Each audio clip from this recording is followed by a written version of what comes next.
हरे कृष्ण। जय राधा माधव कुंज बिहारी, गोपी जन वल्लभ गिरिवरधारी।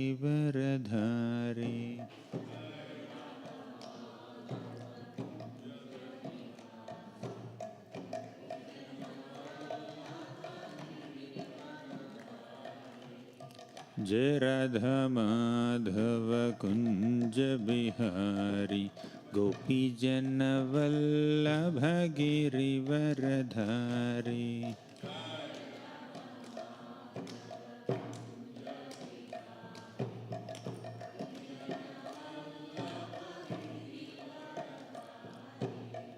यशोदनंदन ब्रज जन रंजन,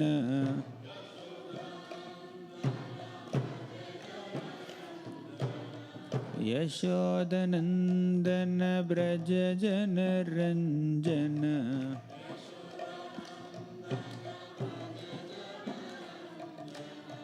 यमुनतीरवनचारी,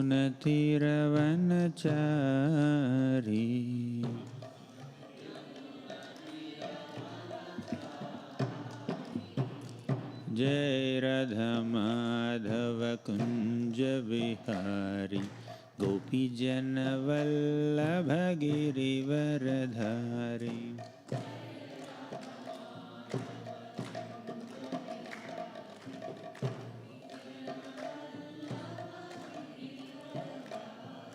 जय राधा श्याम सुंदर राधा श्याम सुंदर राधे।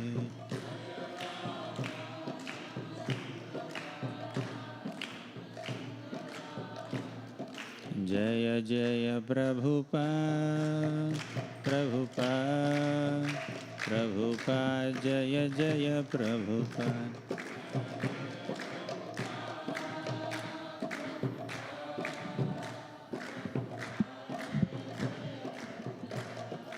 जय ओम विष्णुपाद परमहंस परिव्राजकाचार्य अष्टोत्तरशत श्रीमद् his divine grace Abhay Charanaravinda Bhaktivedanta Swami Prabhupada की जय। ओम विष्णुपाद परमहंस परिव्राजकाचार्य अष्टोत्तरशत श्रीमद् his divine grace Bhakti Siddhanta Saraswati Thakur Prabhupada की।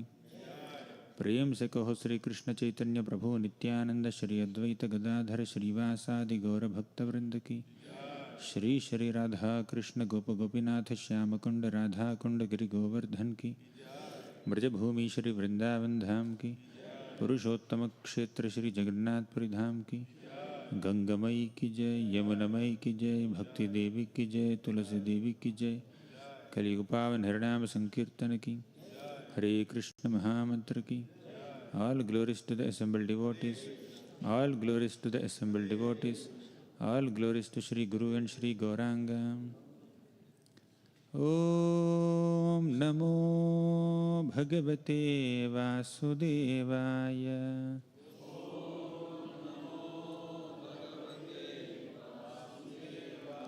Om Namo Bhagavate Vasudevaya।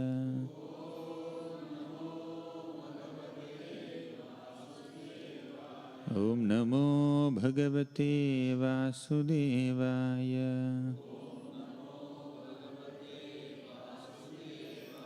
Om Ajnanatimirandhasya Gnananjanashalakaya Chakshurunmilitam Yena Tasmai Shri Gurave Namaha।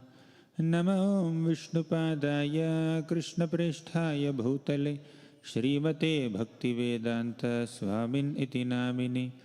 नमस्ते सारस्वती देवे गौरवाणी प्रचारिणे निर्विशेषा शून्यवादी पाश्चात्य देशतारिणे। जय श्री कृष्ण चैतन्य प्रभो नित्यानंद श्री अद्वैत गदाधर श्रीवासादि गौर भक्तवृंद। हरे कृष्णा कृष्णा कृष्णा हरे हरे, हरे Ram Ram Ram Hare Hare. Hare Krishna. I welcome all the devotees for the second session. Yesterday we discussed several pastimes from the first canto of Srimad Bhagavatam, where many exalted devotees faced so many reversals, but they did not get overwhelmed by them. They did not lose their faith in Krishna. They continued their performance of devotional service without losing hope, without blaming Krishna, and perfectly in sync with Krishna's will. They accepted this Krishna's will. Whenever a devotee faces some reversals, devotee doesn't think that some injustice is being done to me. I deserve this. When will the mind complain? When we think that we are subjected to some experience which we don't deserve. But a devotee has a natural tendency to accept things that are happening the way they are happening, and they think they deserve it. Yeah, Krishna has perfect justice. As we discussed yesterday, as far as humanly possible, we need to avoid difficulty. We must try our best to avoid difficulties in our lives. But at the same time, we need to understand that despite all our efforts and desires and endeavors, still some difficulties come in life. Then accept it. So, the lesson on tolerating difficulties or accepting them as the Lord's will doesn't eliminate the necessity to avoid difficulties. When Kamsa was trying to kill Devaki Mata after hearing that Akashvani, what did Vasudeva do? Did he surrender to this situation? He said, oh, if Kamsa decides to kill Devaki, his own sister, what will I do? I just married her 5 minutes back or a few minutes back. Whole life till now, she has been his sister. He knows her more than me. So if he decides to kill her, who am I to intervene? I'll just keep quiet. And it's all the Lord's plan. Let me accept. Art of tolerance, art of acceptance, art of equanimity. Sukha dukkhe same kritva labha labh ho jaya jayo. Just now I got married and I'm losing my wife. It is all Krishna's plan. Let me just accept it. He did not think all that. He did his best to negotiate with Kamsa. He understands. I cannot work with Kamsa. I cannot fight with Kamsa. Physically, I just cannot fight with Kamsa. But verbally, I can request Kamsa. Maybe I can argue with Kamsa, gathering some courage. I can try to speak little philosophically. I can use Samadana Bheda. Danda I cannot use. At least Samadana Bheda I can use. I can use some diplomacy. So he tried all that. First he spoke philosophy, Gita philosophy. Soul is eternal, body is temporary. Why are you attached to the body? So he spoke all those things. But Kamsa was not getting convinced. Finally, Vasudeva said, Devaki is not going to kill you. According to the Akashvani, her 8th child is going to kill you, if at all that is true. Okay, let's accept it. Let her give birth to 8th child. As soon as she gives birth to a child, every child I will submit to you. You do whatever you want, but you don't kill her. This convinced Kamsa. Yeah, I think I don't have to kill his wife now. Let me just kill her children as soon as she gives birth. So he reconciled like this and he accepted it. So, to the best of our ability, we need to avoid calamity. We need to avoid reversal. We should try our best. But there are situations where things go beyond our control. When COVID virus came, we had to be in lockdown. We can't fight back. Let me just fight. I will go out without masks. So then we'll be quarantined. So there is a extent to which we can counteract misery in this world. Prabhupada writes in the first canto purports, in monsoon, there is rain everywhere. we have to tolerate it. But who stops you from taking an umbrella? Take an umbrella, take a raincoat, then you go out. Just because rain is falling everywhere, that does not mean you become wet. Take an umbrella. But sometimes, even if you take an umbrella, when the winds and when the rain is so heavy, when you are walking on the street, suddenly some storm comes, your umbrella may not be able to protect you. Then you surrender to the situation. So umbrella is there, it's like this. When the wind is too much, it will become like this. Have you ever noticed it? It happened to me many times. Okay, it becomes like this. And again, you have to somehow pull it back and then try to protect yourself. Rain will not fall like this, it will fall like this. And you put umbrella like this. But still it becomes very intense. Still some of your body will be wet. When it's too much, the umbrella will fly away like a kite. And you have to become wet till you see some shelter and then run under the shelter. So you make your preparations. Take a raincoat, take an umbrella. Take 2 umbrellas if you want. But when the rain is intense, you can't do much. So try your best to avoid reversals. But when your ability to counteract the reversals is limited, and when the intensity of reversal is unlimited or beyond your ability to counteract, just surrender to the situation. What else can you do? Take help. If you can't counteract, take help from others. Sometimes others' help also is insufficient. Okay, fine, accept it, move on. So that's what Bhagavatam teaches us. Now, let's continue with some more pastimes in the first canto. Another reversal episode in the first canto is Parikshit Maharaj. Parikshit Maharaj, once he felt, he could perceive that some of the people in his kingdom were getting corrupt. They were getting influenced by some bad, evil propensities. He understood Kali personified has entered his kingdom and changing the minds of people. So Parikshit Maharaj wanted to counteract Kali. He got onto his chariot and also he took his bow and arrows and sword and shield and went on his chariot. At one place he saw a man, low class man, low class in the sense that he doesn't seem to be knowing very much, knowing good civilization or etiquette or proper culture. But he dressed himself like a king, and he's low class mainly because he's troubling cow and bull. He's beating the cow, he's beating the bull, torturing them. Parikshit noticed it. Immediately he picked up his sword to kill Kali. But before killing, he just asked that bull, just give me a statement acquisition. Before I punish him, I want a statement from you, because you are the victim.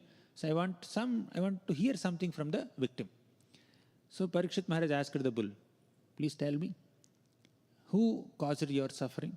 Who is the cause of your suffering? You just tell me, even if he happens to be a Devata, I can kill him. I am coming from the great dynasty of Pandavas. I am the grandson of Arjuna. I can punish anybody. You just tell me, who has caused this pain to you? But interestingly, bull did not say Kali has caused this pain. Bull simply said, bull is dharma personified and cow is earth personified. The bull said, my dear Parikshit Maharaj, your words are very great and they are befitting your great dynasty. But I cannot answer your question because I am confused. Who is the cause of my suffering? That's your question. But I am confused to understand, figure out who is the cause of my suffering. Some say karma is the cause of suffering. Not necessarily. Some say kala, time is the cause of suffering. Some say swabhava, one's own nature, that we have acquired by associating with material modes, that's the cause of suffering. Some say daiva, fate or providence, the devatas, they are the cause of suffering. And if you want to add more causes, some say grahas, planets are the cause of suffering. Some say something else is the cause of suffering. He is the cause of my suffering, she is the cause of my suffering. This situation is the cause of my suffering. This institute is the cause of my suffering. Different people identify different causes as causes of suffering. But nobody identifies one's own self as the cause of suffering. That's a misfortune. Whenever an average conditioned soul faces some reversal, the conditioned soul tries to search for the cause of that suffering outside oneself. How can I cause suffering to my own self? I don't desire suffering. I don't endeavor to get suffering. So I am not the cause of my suffering. That's the first, by default mindset of everybody is, I am not the cause of my own suffering. Who is the cause? They keep searching and blaming people. Unfortunately, blame leads to more blame. You go to one person that you have caused my suffering, then he will give some reason. No. Because of this situation, because of this person, I am instigated or I am inspired, I am provoked to cause this kind of trouble to you. So he will give some reason. He has his own logic. And you go to the other person whom he is pointing out, he will have another story of who is the cause of suffering. Like that, blame only leads to blame, more blame. That's a blame game. We are caught up in this blame game. But if we can identify ourselves as the cause of our own suffering, then things will be little better, easier. So let me just speak a little faster. Bull did not point out anyone as the cause of suffering. Finally, the bull said, my dear Parikshit, apratarkyat anirdeshyat. It is beyond the ability for a human brain to comprehend who is the cause of suffering. Indirectly, the bull is indicating that apratarkyat anirdeshyat refers to Krishna. Nobody can understand Krishna by one's tarka, by one's argumentative, logical reasoning capacities. Ultimately, Krishna is the cause of suffering. But it's not proper to say that Krishna is the cause of my suffering. So, Bull just said, we cannot figure out the cause of suffering. You figure out. Immediately, Parikshit Maharaj could understand that this bull is not an ordinary bull. This bull is dharma personified. Therefore, this bull is not identifying anyone as the cause of suffering, his suffering. So, a wise person, a noble person, a mature devotee never points out that somebody is the cause of my suffering. Because of him, I am like this today. They will never say that. If we say that, we have no maturity. But dharma did not point out anyone as the cause of suffering. Therefore, dharma is dharma. Dharma bull. Our Parikshit Maharaj noticed, recognized that this is dharma, nobody else. So, but why karma is not the cause of suffering? Why kal is not the cause of suffering? Why daiva, means supernatural powers, why are they not the cause of suffering? So, it is not wrong to say that because of karma I am suffering. It's not wrong to say that because of kala I am suffering. It's not wrong to say that because of swabhava I am suffering. But it's incomplete. It's not incorrect to say that karma is the cause of my suffering, but it is incomplete. Why it is incomplete? The ultimate cause of all causes is Krishna. If you attribute all the credit of your suffering only to karma, where is Krishna in picture? Who created that cycle of karma? Who created this concept of karma? You do good activities, you will get good results. You do bad activities, you will get bad results. Who created this system? Krishna. Therefore, Krishna is the cause of all causes. Krishna sanctioned my suffering in response to my own misdeeds. That should be the understanding. Whenever we are facing some reversals, I am facing these reversals because of my own past misdeeds, and Krishna sanctioned it for my purification. That's the perspective of a devotee. Tatena kvampam susamikshamano bhunjana eva atmakritam vipakam. Atmakritam vipakam. I have worked for it. I endeavored for it. I earned it. I earned this suffering. See, when you earn some happiness, do you say, because of him, because of her? Generally not. We take some credit. Although we may express some gratitude to somebody, but still, somewhere deep within, we want to take some credit. Yes, I did this, therefore I am enjoying today. I worked so hard. You know how much I worked hard? So when we are very eager to take credit for our happiness, why can't we be eager to take responsibility for our distress? So if happiness comes by our hard work, distress also comes by our hard work. that we need to notice. So, Dharma Bull said that nobody is the cause of my suffering. I don't point out anyone. Ultimately, Krishna sanctioned it and I have to experience it. I have to endure it. I have to tolerate it. By the Lord's will, yugas have to change. Krita Yuga has to become Treta Yuga. Treta Yuga has to pass and then Dwapara Yuga has to come. Dwapara Yuga has to pass and Kali Yuga has to come. When Kali Yuga comes, Dharma cannot stand on 4 legs comfortably. That's how the Lord has decided. Ultimately, Krishna is the cause of suffering. Right? So, it's not very reasonable to say Krishna is the cause of suffering, apparently. Although Krishna is the cause of all causes. But still, he is the cause. He is cause in the sense that he is sanctioning some suffering for us in response to our own misdeeds. So ultimately, who should take responsibility for one's suffering? One's own self. I am responsible for all the reversals that I am facing. This is the case of a conditioned soul. I am responsible for my suffering, which is sanctioned by Krishna. In the case of a pure devotee, yesterday we have seen, Tasmadidam Daivatandram, Krishna directly sanctioned suffering.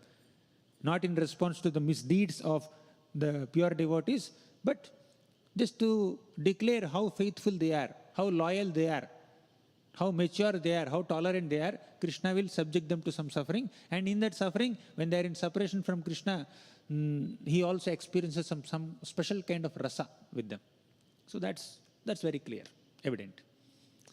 Now, in the 10th chapter of Bhagavad Gita, Krishna says, Buddhir jnanam asammoha kshama satyam tamah shamaha sukham dukkham bhavo bhavo bhayam cha bhayameva cha. I am the cause of buddhi, intelligence, jnanam, knowledge, asammoha, freedom from illusion. Buddhir jnanam asammoha kshama, forgiveness, satyam, truthfulness, damaha, shamaha, sense control and mind control. Krishna created all this.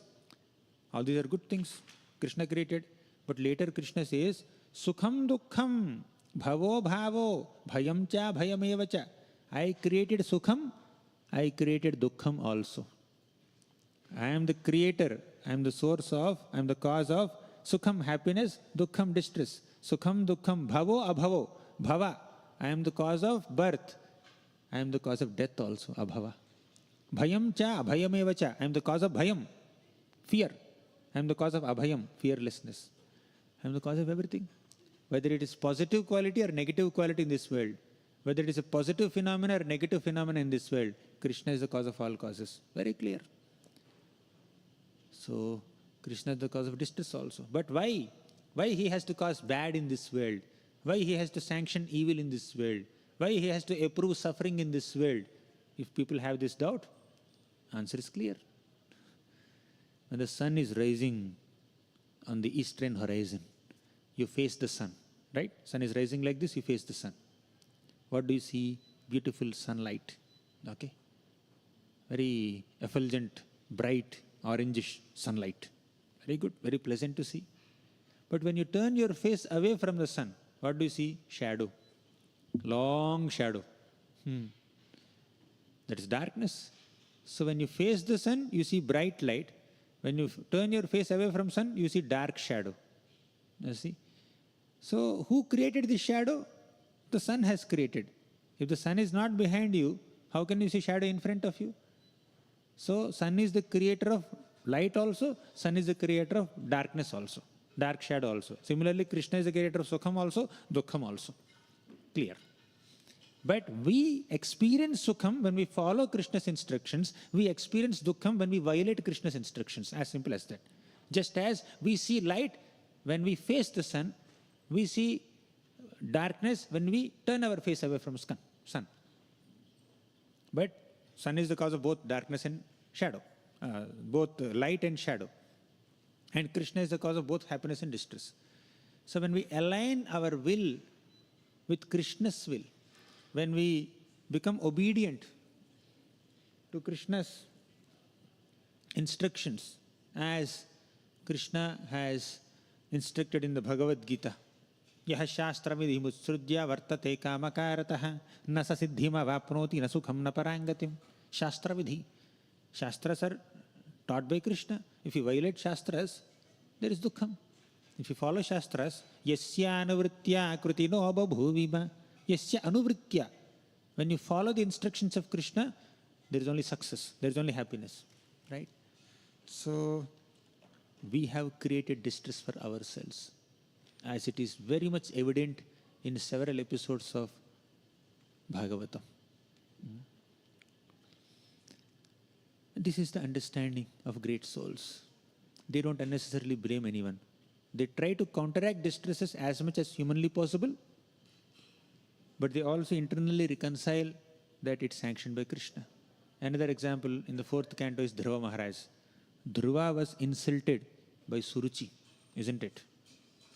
Dhruva was insulted by Suruchi, and Dhruva went to Suniti and said, "My dear mother, this stepmother has insulted me like this."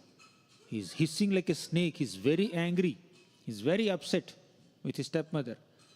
The first thing that Mother Suniti told Dhruva is, "My dear child, don't desire harm for anyone. Even if they have harmed you in some way, you don't desire harm for them. Don't desire bad for them." Second, please understand that whatever difficulties or reversals we are facing in our lives, we are facing them only as a result of our own past misdeeds. And she did not say that today Suruchi troubled you, tomorrow she will experience the consequences. That's not her point. Her point is, yesterday we must have done something wrong, today we are facing this consequence through Suruchi. See how much positivity. If she meant that you don't desire harm for her, she will definitely be harmed by somebody. Then that's not a Vaishnavi, but she's a great Vaishnavi, Maha Vaishnavi. She, her devotion, the devotion in her heart is the cause of devotion in Dhruva's heart. She is the one who made Dhruva into a devotee. How could she have that kind of conception? She had great tolerance in this reversal. Husband is neglecting. Co-wife is neglecting and ridiculing and insulting, abusing. And now all that abuse came to her son also, but still she had the tolerance. Not that she is not experiencing pain, she is experiencing pain. Davagnina dava lateva bala. Davagni means forest fire. When the entire forest is set on fire, what will happen to a tender creeper? It's being burnt by forest fire. What's the tender creeper's condition? That's the condition of Mother Suniti. Despite experiencing such intense distress, she's consoling her son Dhruva, saying that, "My dear child, don't desire harm for anyone who must have caused harm to you."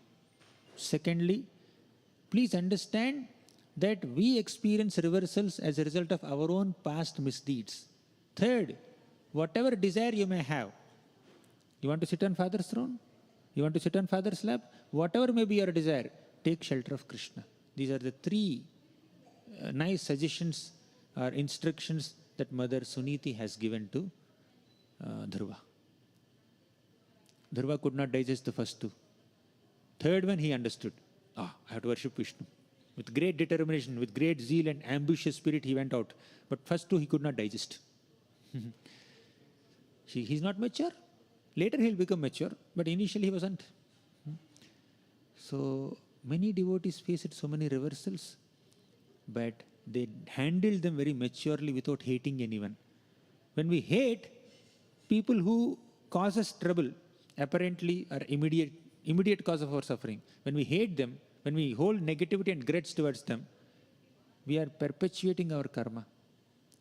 We are entangling ourselves in more karma, more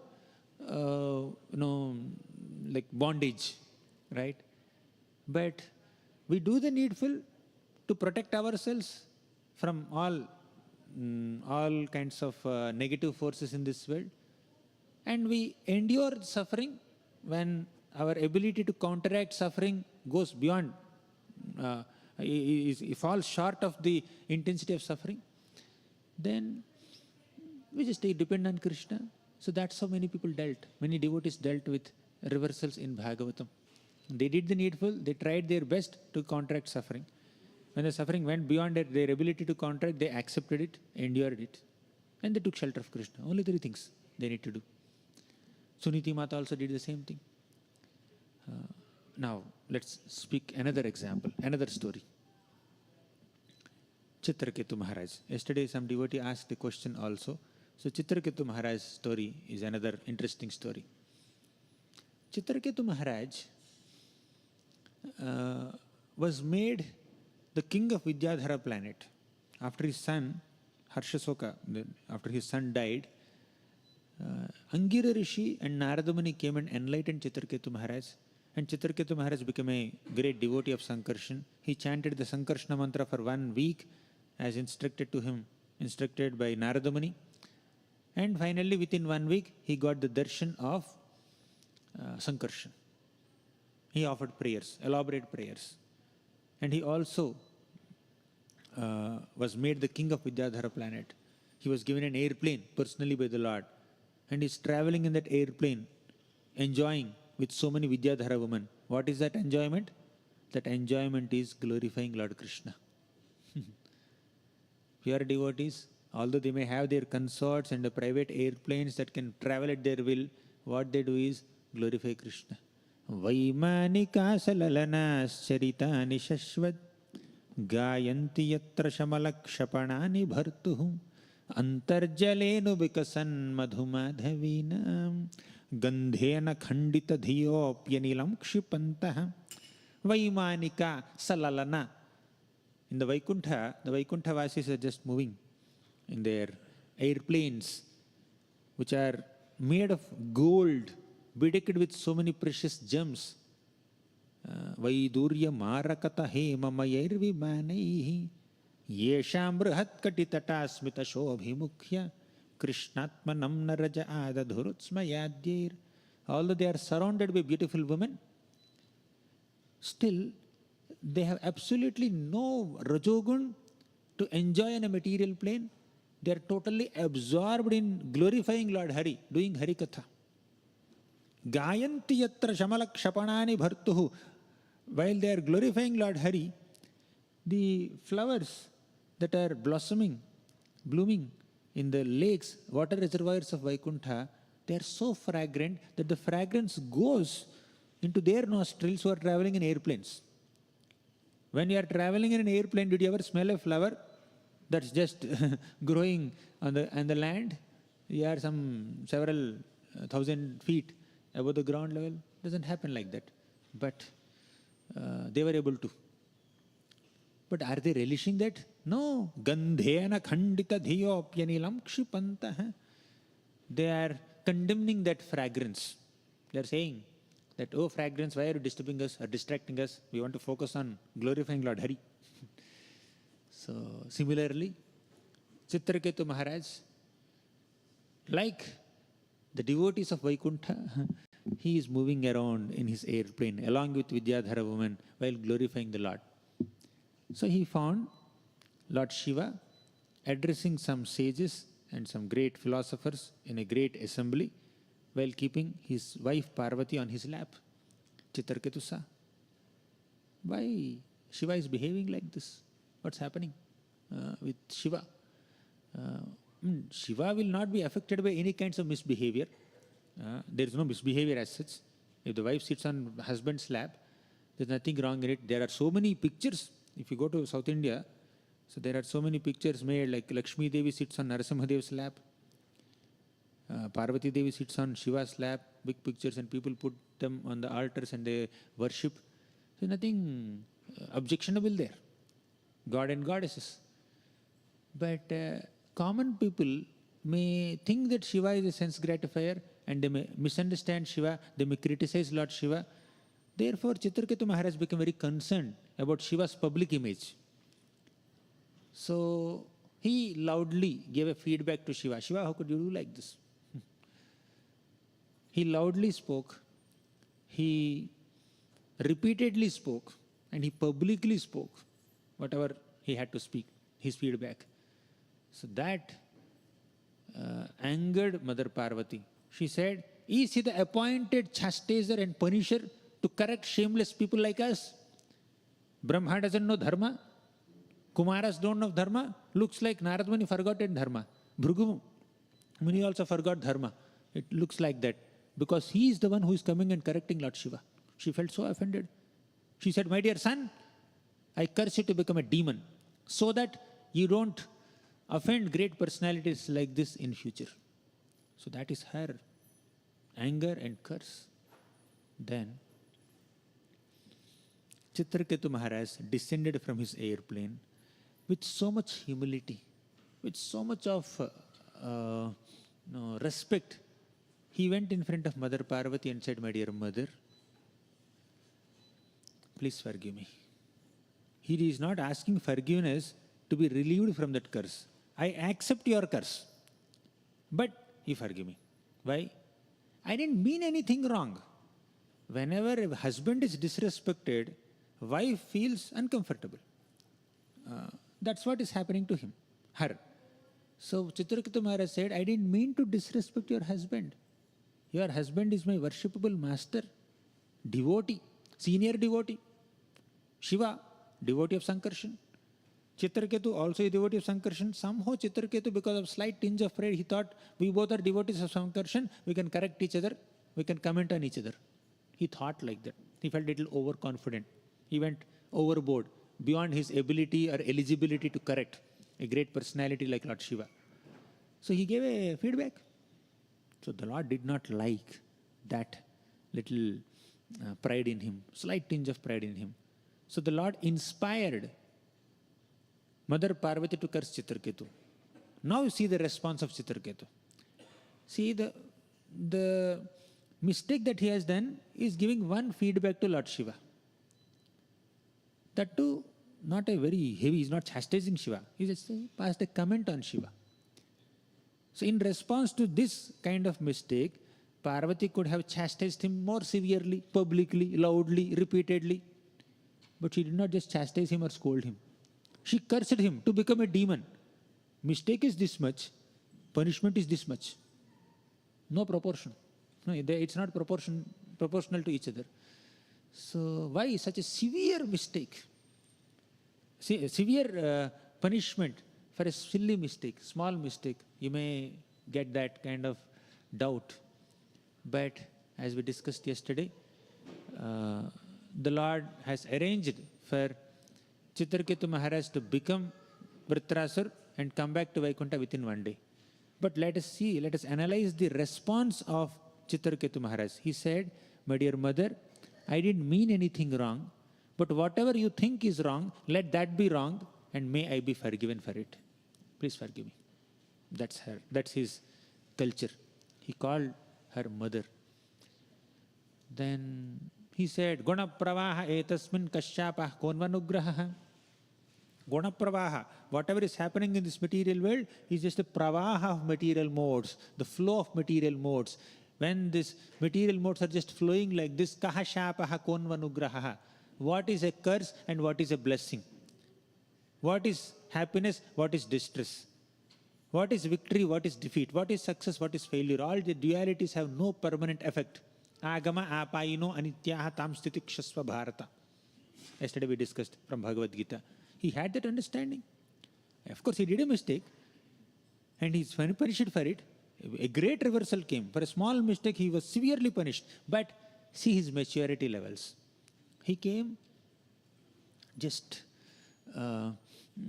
begging forgiveness, saying sorry, accepting the curse, and he left. So that is his culture. And you go to Parikshit Maharaj. Parikshit Maharaj kept a dead snake around Shemik Rishi's neck. Dead snake. Why? Because he's very thirsty, fatigued, very tired. So he wanted little water, and Shemik Rishi did not even respond to his request. He's in meditation. He did not even hear the request only. Not that he deliberately neglected Parikshit Maharaj. Because he was absorbed in meditation, he could not respond. But Parikshit became upset. He kept a dead snake around Shemik Rishi's neck. And Shemik Rishi's son Shringi cursed Parikshit Maharaj to die within 7 days. What was the mistake and what was the punishment? But our dear Parikshit Maharaj came back to the palace and started repenting for the mistake he has done.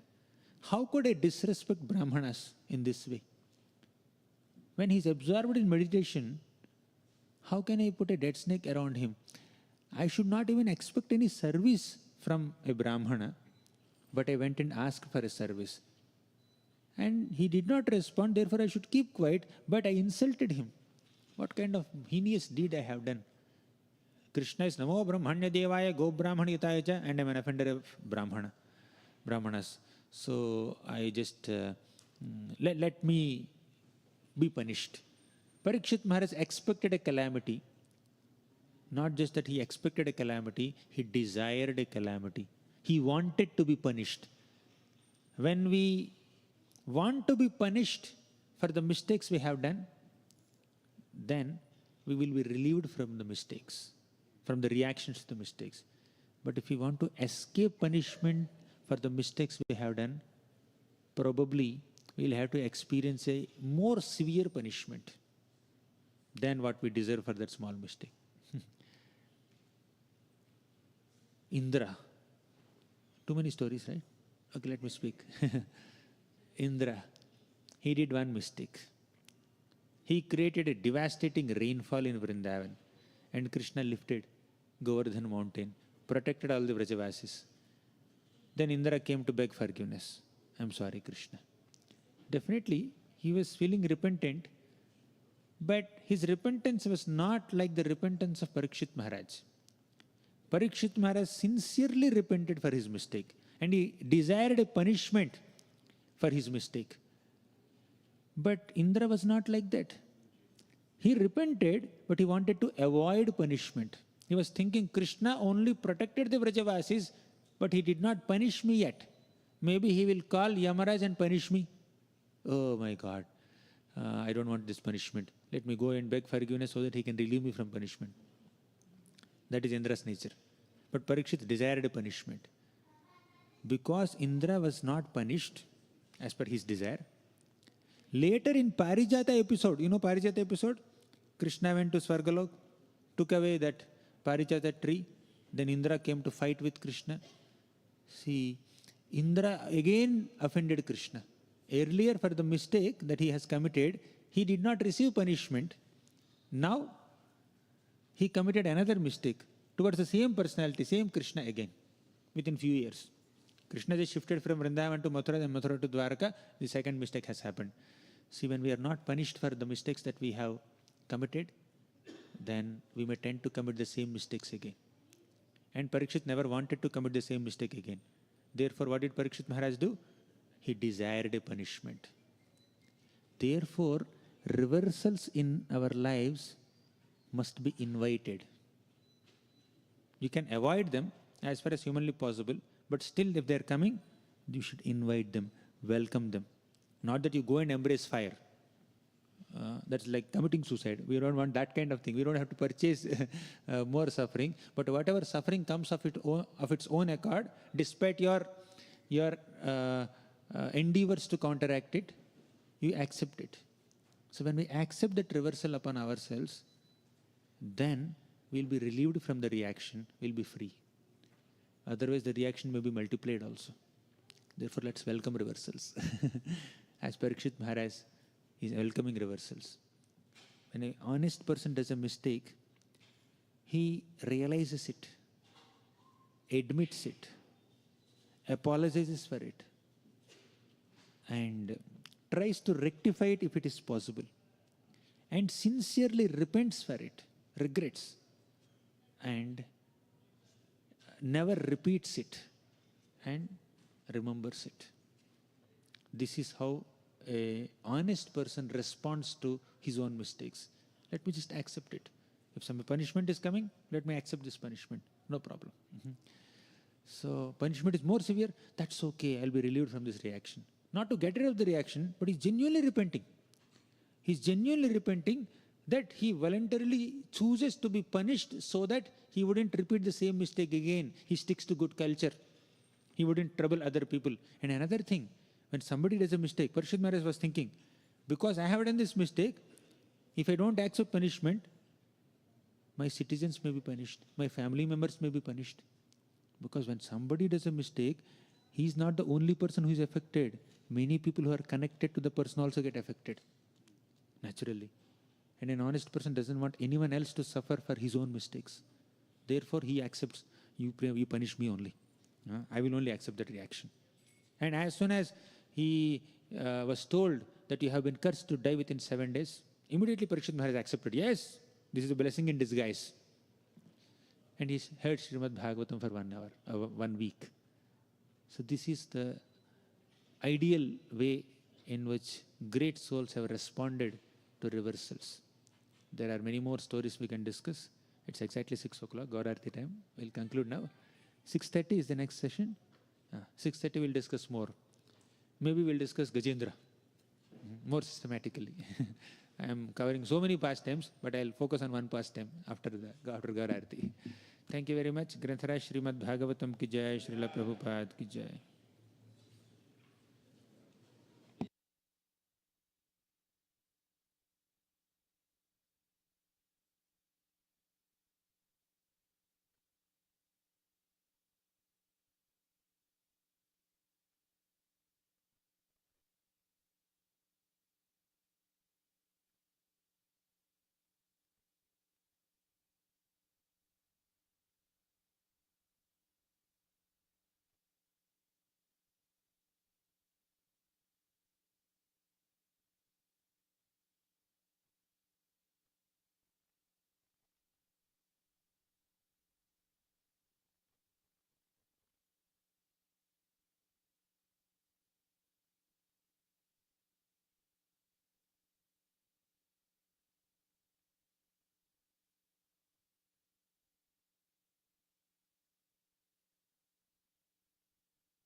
हरी बोल.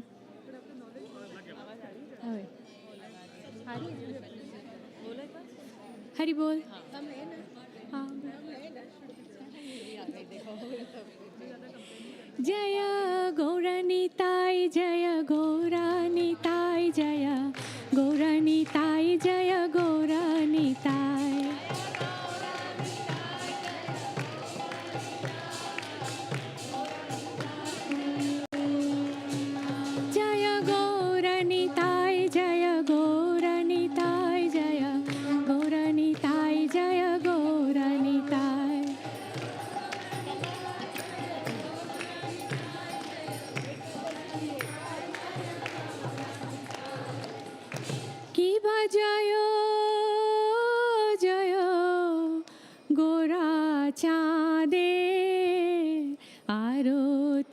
शोभा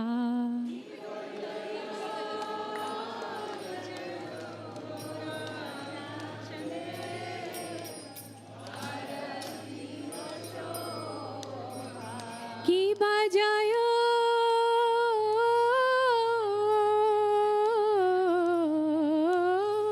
जयो गोरा चाँदे आरती को शोभा.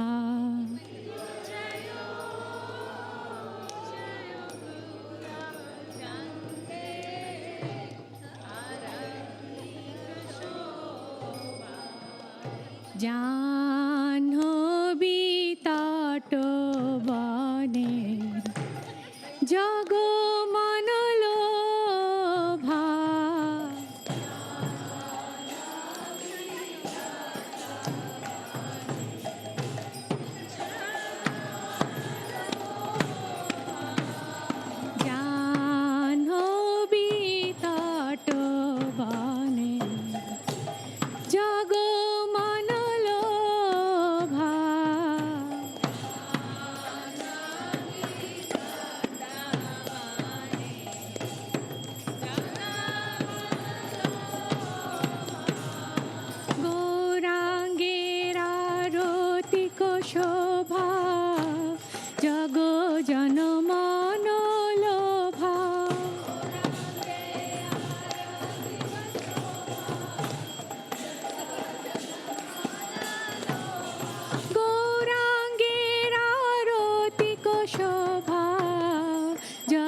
গৌরা হরি বল, হরি বল, হরি বল, নিতাই গৌরা হরি বল।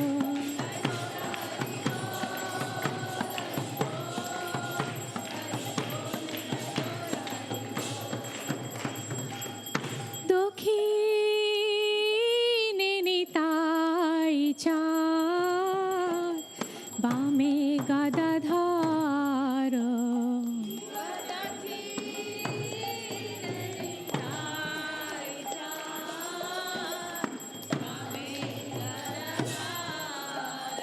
কি বা দক্ষিণে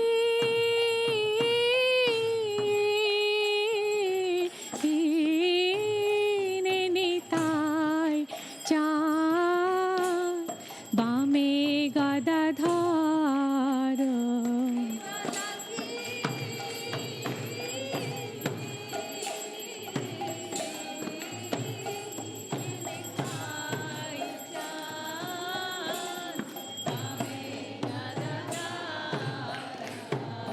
নিকটে অদ্বৈত শ্রীনি বাস ছত্রধর।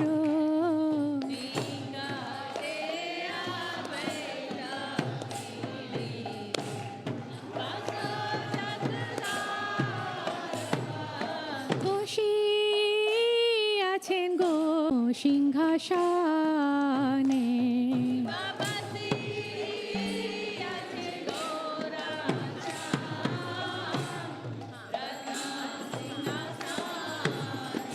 কি বা বসি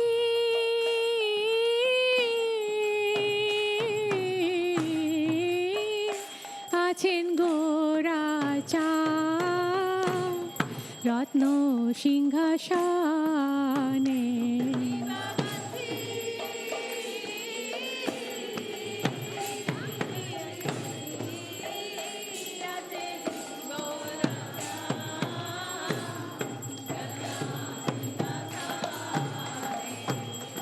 আরতি করেন ব্রহ্মা আদি দেবগণে,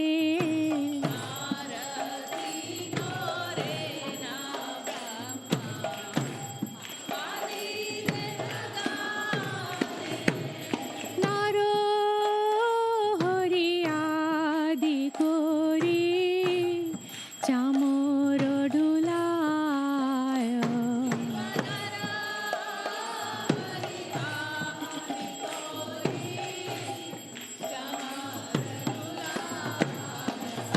মানর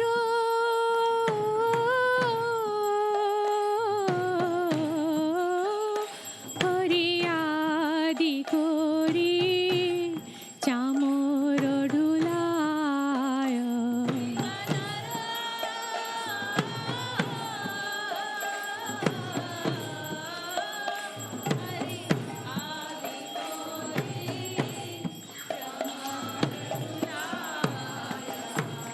সঞ্জয় মুকুন্দ বাসু ঘোষ আদি গায়।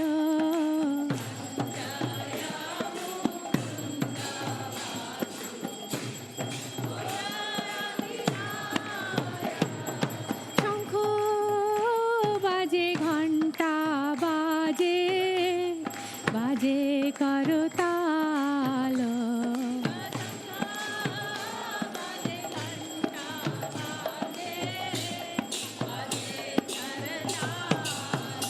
কি বা শঙ্খ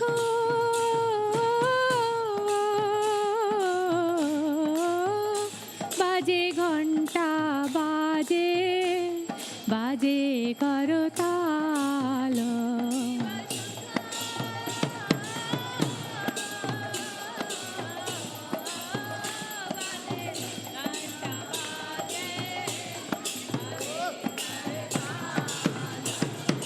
মধুর মৃদঙ্গ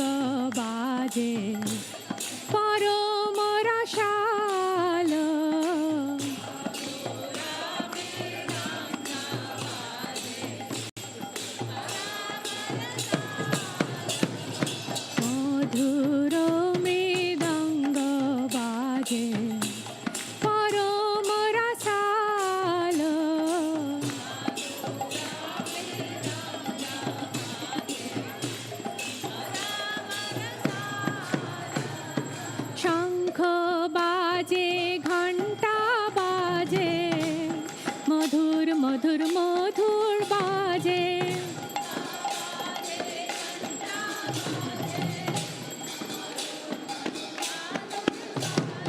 শঙ্খ বাজে ঘন্টা বাজে মধুর মধুর মধুর বাজে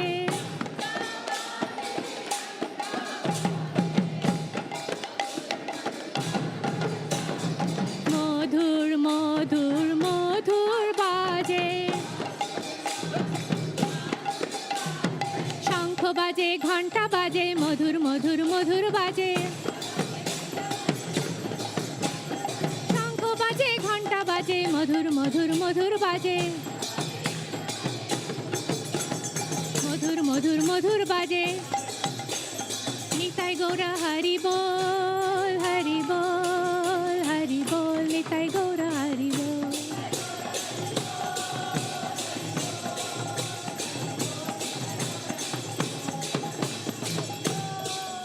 বহু কোটি চন্দ্র জিনি বদন উজাল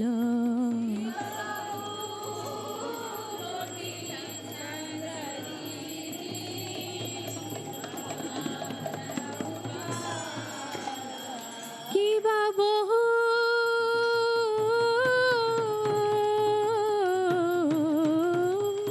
কোটি চন্দ্র জিনি বদন উজাল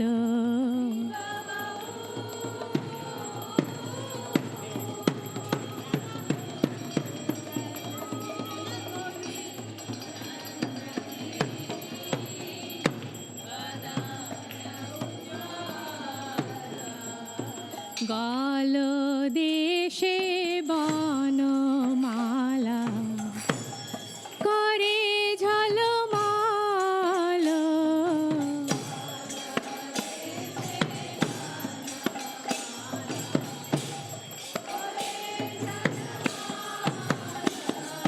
শিবা শুক নারদ প্রেমে গদ গদ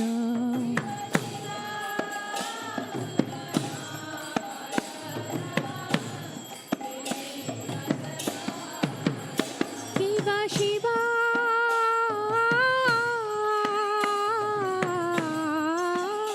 শুক নারদ প্রেমে গদ গদ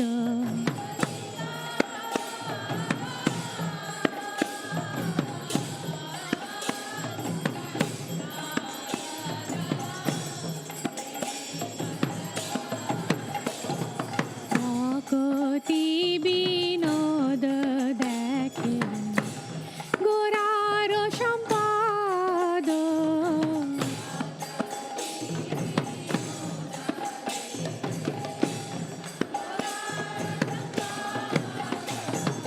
ভকতি বিনোদ দেখে গোরার সম্পাদ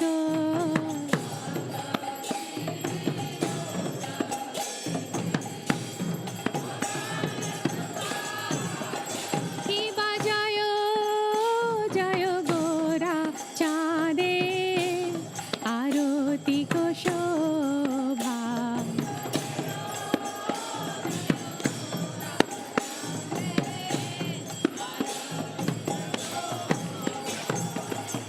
জাহ্নবী তট বনে কব মনোলোভা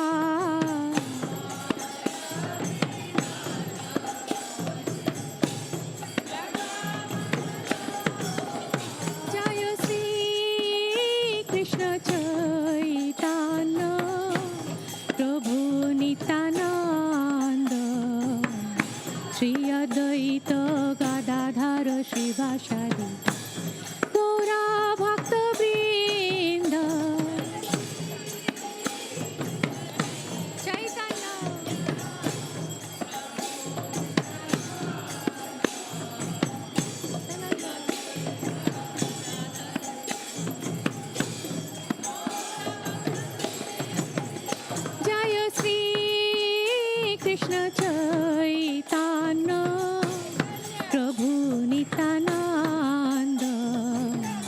Shri Advaita Gadadhara Srivasari Gaur Bhakta Vrinda Chaitanya Sananda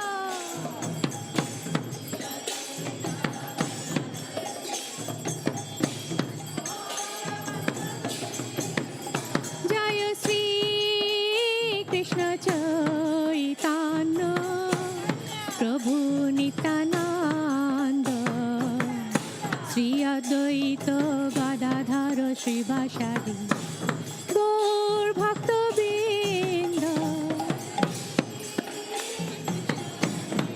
Chaitanya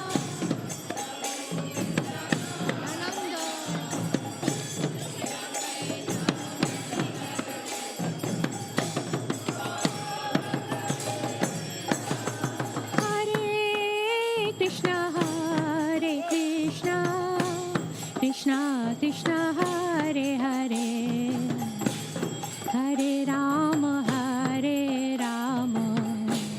Rama Rama Hare Hare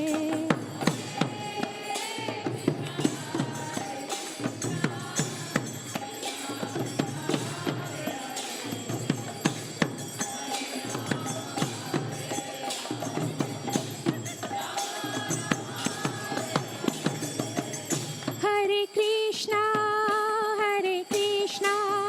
Krishna Krishna Hare Hare Hare Rama Rama Rama Hare Hare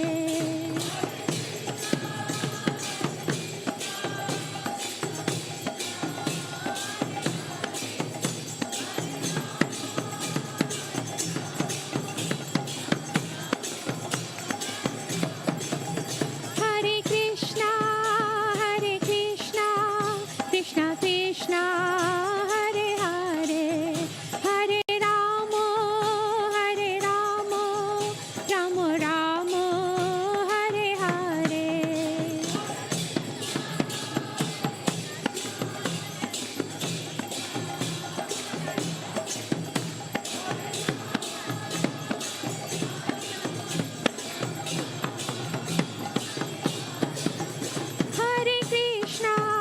Hare Krishna Krishna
Krishna Krishna Hare Hare Hare Rama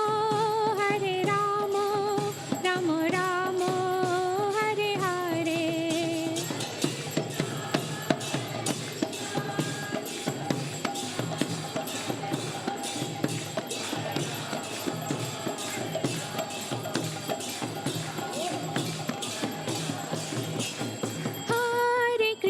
Hare Krishna Krishna Krishna Hare Hare Hare Rama Rama Rama Hare Hare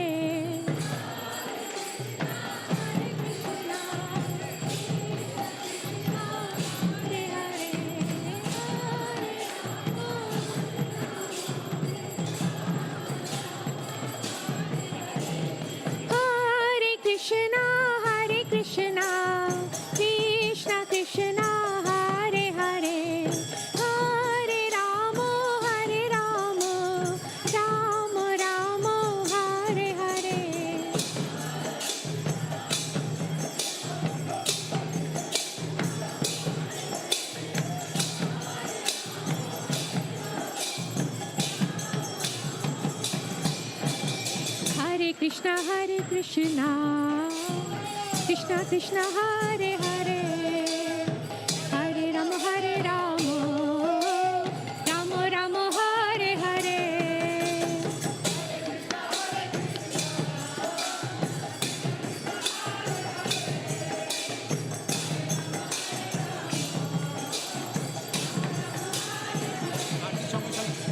Hare Krishna Krishna Krishna Hare Hare Hare Rama Rama Rama Hare Hare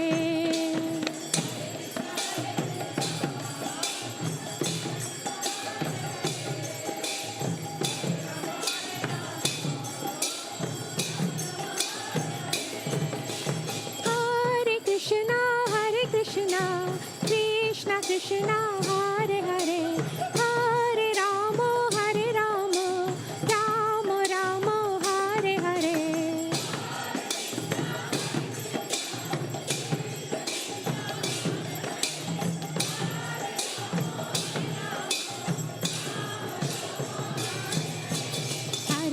Hare Krishna Krishna Krishna Hare Hare Hare Rama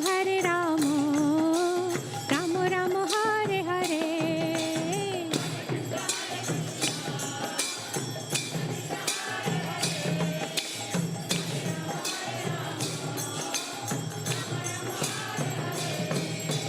Jaya Radha Shyam Sundar Radhe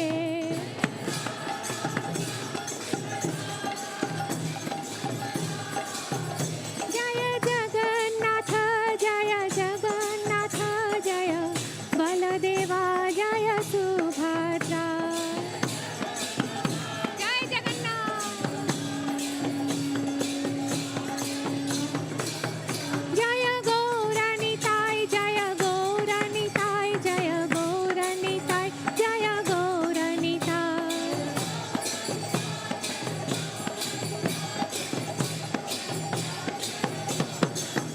Jaya Panchatattva Jaya Panchatattva Jaya Panchatattva Jaya Panchatattva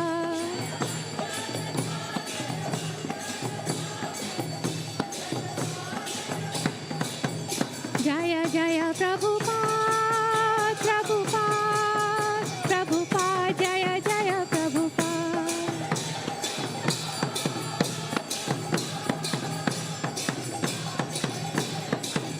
Nitai Gaur Premanande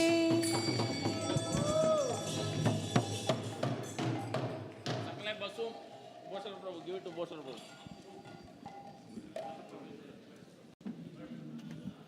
Jayam Vishnupad Paramahansa Parikacharya Asatoshi Srimad His Divine Grace A.C. Bhaktivedanta Swami Srila Prabhupada Ki Jayam Vishnupad Paramahansa Parikacharya Asatoshi Srimad Bhaktisiddhanta Saraswati Goswami Maharaj Ki Anantakoti Vaishnavindi Ki Namacharya Shila Haridas Thakur ki. Shri Shri Radha Krishna, Gopi Gopinath, Sham Kun, Radha Kun, Giri Govardhan ki. Prem Shri Gaho Shri Krishna Chaitanya, Prabhu Nityananda, Shri Advaita Gadadhar Shivasadi Gaur Bhakta Vindi ki. Tulsi Devi Bhakti Devi ki, Samaveda Bhakta Vindi ki, Ganga Mai ki, Jamuna Mai ki, Vindavindami ki, Mayapur Dami ki, Jagannath Puri ki, Transcendental Book Distribution ki, Hari Nam Sankirtan ki. All glories to the assembled devotees. All glories to the assembled devotees. All glories to the assembled devotees. And all glories to Shri Shri Guru and Gauranga.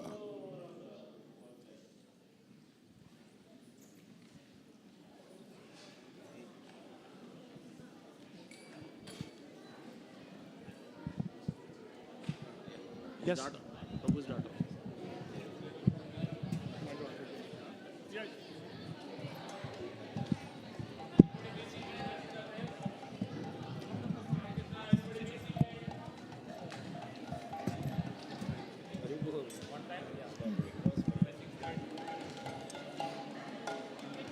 Sir? Namaste Narasimhaya. Namaste Narasimhaya. Kalad dahine. Kalad dahine. Hiranyakashipu vaksha.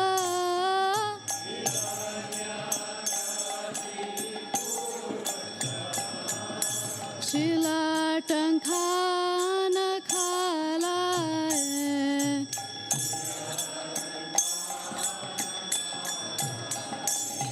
Hito Narsingo Parato Narsingo.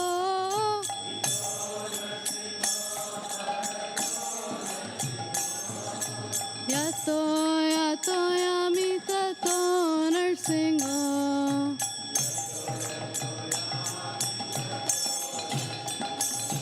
Bahe Narsingo, Hridaye Narsingo.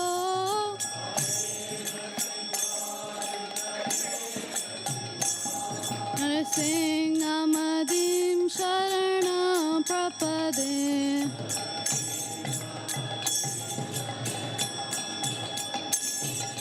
Tava Kara Kamala Varena Kham Adbhuta Shringam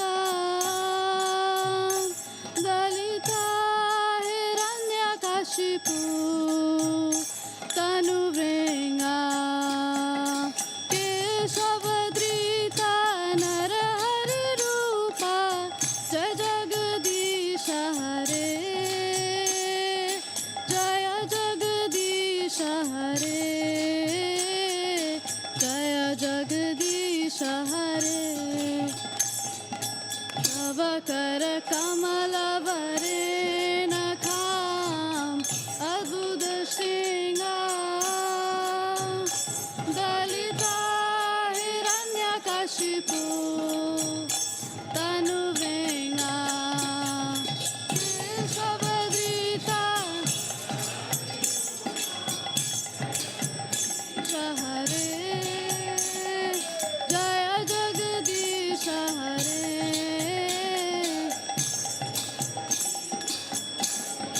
Keshavadrita Narahari Rupa Jai Jagadisha Hare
जय जय प्रभुपाद प्रभुपाद प्रभुपाद जय जय प्रभुपाद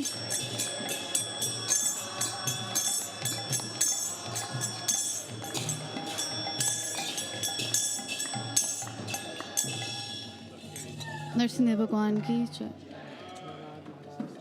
प्रहलाद महाराज की जय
हरे Krishna. Prabhu, should we sing Jayarata Madhava again or directly class? Maybe Mangalacharan. Mangalacharan illu. Yeah, yes, yeah. Okay, thank you. Hare Krishna. Om Namo Bhagavate Vasudevaya.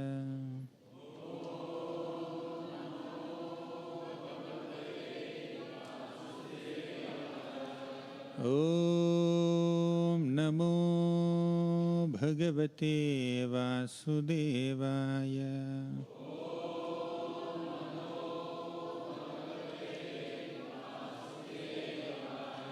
Om Namo Bhagavate Vasudevaya.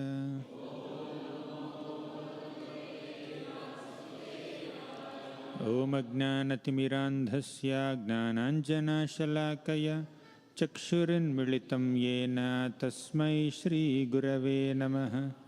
Shri Chaitanya Manobhishtam Sthapitam Yena Bhutale Swayam Rupaha Kadamahiyam Dadati Swapadantikam Vandeham Shri Guroh Shri Yutapadakamalam Shri Gurun Vaishnavamscha Shri Rupam Sagrajatam Sahagana Raghunathanvitam Tam Sajivam Sadvaitam Savadhutam Parijana Sahitam Krishna Chaitanya Devam Shri Radha Krishna Padan Sahagana Lalita Shri Vishakhanvitamscha He Krishna Karuna Sindho Deenabandho Jagatpate Gopesha Gopika Kanta Radha Kanta Namostute Tapta Kanchana Gaurangi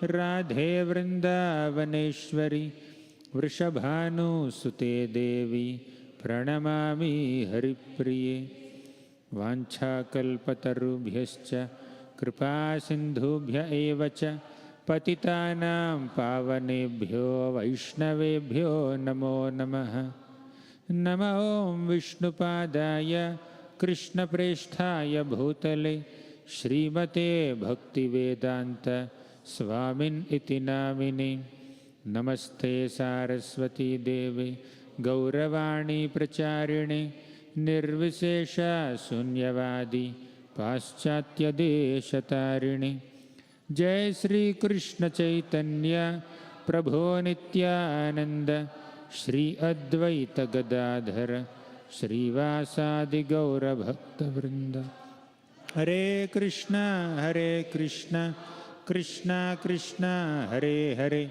Hare Rama, Hare Rama, Rama Rama, Hare Hare.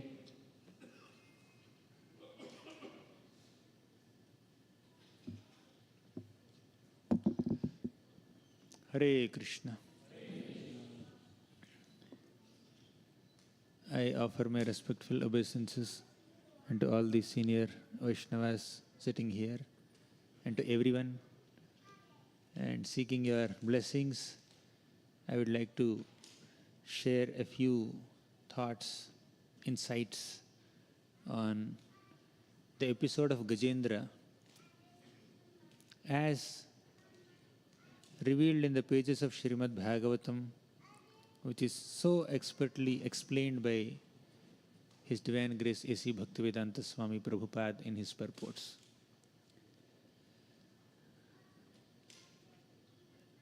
Gajendra was the most powerful elephant, practically like the king of this forest in the Trikuta mountain region. It was in the upper planets, heavenly planets. This is Trikuta mountain region, and in that region there is Ritumat garden. In that garden there is a beautiful lake. Gajendra, along with his wives and children and many other friends, elephants, he went to take bath. So as he was moving so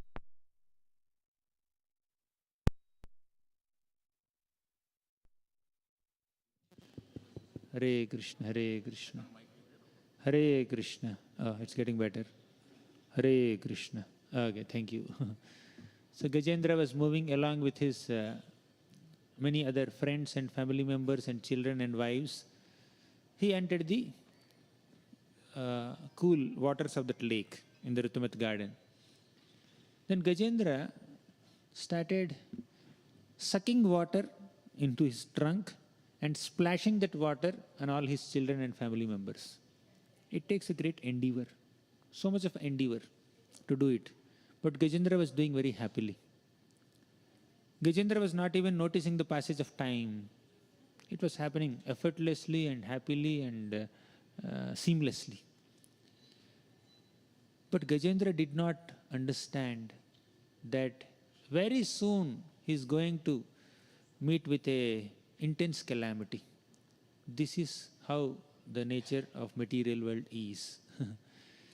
So, although there is so much of hard work and endeavor in what we are doing, because of our desire for sense gratification, because of finding some pleasure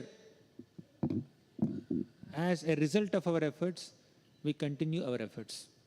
So Gajendra found it very happy and joyful to suck water and then splash it on his children.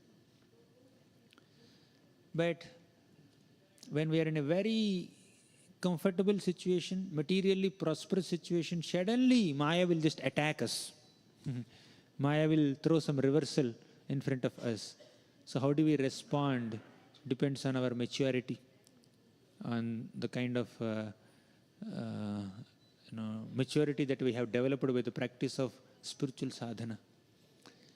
So Gajendra, as he was nicely enjoying in these waters, suddenly an angry crocodile came and caught his leg, as everybody knows. Gajendra must have thought, oh, this crocodile will leave me. This crocodile may leave after 5 minutes or 10 minutes, or maybe after one day it will leave. But this crocodile was not leaving at all. 1 day passed, 2 days passed, 10 days passed, 1 month passed, 1 year passed, 1,000 years passed. 1,000 years, can you just imagine? Sometimes we may think that it's a fictitious story. How can an elephant be caught by a crocodile for 1,000 years? It's too much. Not too much. It's a different planetary system only.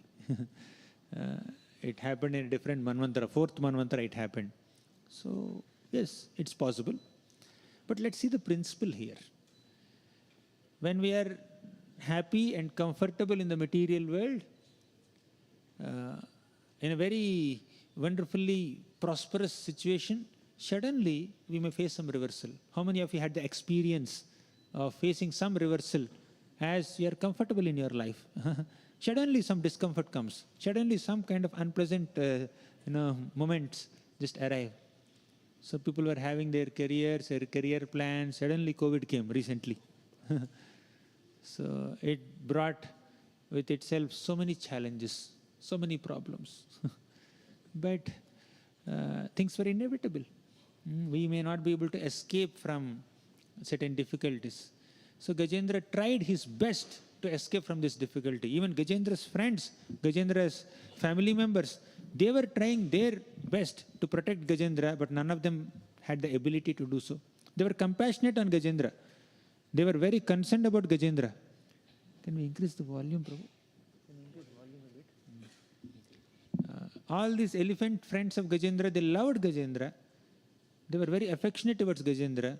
They sincerely desired and tried their best to help Gajendra, but they could not. How many of you had the experience of receiving help from your friends, but that was never sufficient enough to counteract your misery? You're experiencing some misery. Some people were trying to help also, but it wasn't sufficient. Insufficient help. Just intention to help is not sufficient. Ability to help is also required. So somebody may have the compassion to help us, but they may not have the capacity to help us. Somebody may have the intention to help us, but they may not have the ability to help us. All these friends of Gajendra, they had the intention to help, but they did not have the ability to help. If Gajendra was attacked by this crocodile on the land, probably Gajendra and all his elephant friends would have trampled the crocodile and made a chutney out of it, made a pulp out of it. But somehow, Gajendra was not attacked by the crocodile on the land, but in the water. Gajendra was very powerful on the land, but not in the water. Similarly, we may be very powerful and influential in certain area, certain geographical location. What we say is Vedavakya there. People report to us. People take us seriously. We may be the ultimate authority to make all decisions at one place. But you go to another place. Who are you? You travel in some local buses or local trains or whatever. You may be boss in a company, but when you come on the road, nobody will recognize us. Right? So it happens.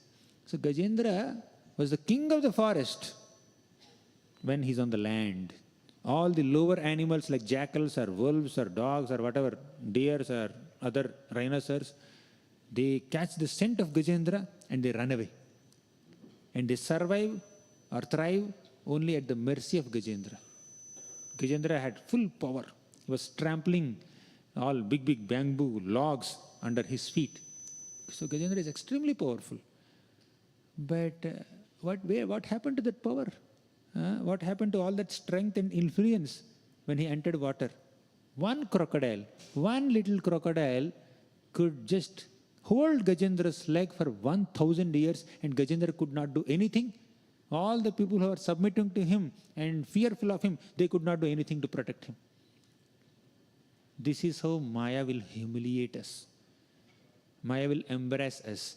All these embarrassing situations created by Maya should make us realize that this is not a place for me to live in. Should make us realize Krishna's statement in Bhagavad Gita, Dukkhalayam Ashashvatam. This place is a place of miseries, and whatever little happiness is there in this place, it's only temporary. It's not permanent. So this is the nature of material existence. So Maya throws at us different kinds of calamities, just like Gajendra was caught. And sometimes when a calamity comes in our life, it may just go away in some time. COVID wave came, just a couple of years, it had its leelas. Then normal. Now many people are sitting here. Hundreds of people are sitting here. No COVID, no mask. I'm not seeing anybody wearing any mask here. So it went. But sometimes a calamity can come in our lives, whole life it will not leave us. We have to live with certain problem. It could be chronic disease, it could be some other problem. We may have to live with the problem whole life. So Gajendra had to live with this problem for 100 years. So in such situations, the only weapon that we have is tolerance, the weapon of tolerance, nothing else. So Gajendra was expecting crocodile may leave me, but it's not leaving. And Gajendra, his strength was depleting day by day, moment by moment, month by month, year by year. Energy was depleting because it was not getting his food. Gajendra was not getting his food. On the other hand, crocodile was getting nourished because it's inside the water. So this is the predicament of Gajendra. In such a situation, Gajendra thought, all these elephants, they are just crying for me. They are not helping me. They don't have the ability to help me. And another situation, another thing is, when Gajendra was struggling with this elephant, all the devatas from the upper planets were watching this match. Just like cricket match is happening and then people watch from galleries and big stadiums, right? Like that, all the devatas from the different planets, they were watching this fight that's happening between Gajendra and crocodile. First time, an elephant and a crocodile are fighting with each other. It's very interesting. Elephant is trying to pull the crocodile outside water and the crocodile is pulling the elephant inside water. Very interesting match. They were watching. And all these devatas had the ability to protect Gajendra, but they have no intention to protect Gajendra. They have the capacity to protect Gajendra. They did not have the compassion to protect Gajendra. Devatas had the ability. Elephants did not have the ability. So we find in this world people who may want to help us, but they can't help us. And people can help us, but they don't want to help us. But who is that person who has the ability to help us and also has the intention to help us? Capacity to help us and compassion to help us, that is Krishna only. Only Krishna has both. All others have very limited. There's one more, third dimension also. I spoke only two, third is also there. I'll speak after a while. So all the devatas were thinking that he's not asking our help. Why should we go and help? Although they had the ability, they never asked for, they never came to protect Gajendra. So in this way, 1,000 years passed and Gajendra went into a contemplation, deep introspection. Nobody is able to help me. There must be somebody in the entire universe, in the entire existence, who may have the capacity to help me. Whoever that person may be, to whomsoever it may concern. I'm writing this letter. I'm offering this prayer. Please come and protect me. Whoever has the ability to protect me, you can please come and protect me. That's how Gajendra offered prayer. Gajendra did not call Krishna, Rama, Narasimha, Varaha, Vamana, Matsya, Kurma. No, he did not take any names. Gajendra just offered a prayer in which he described the qualities of a supreme person, supreme controller, Ishvara.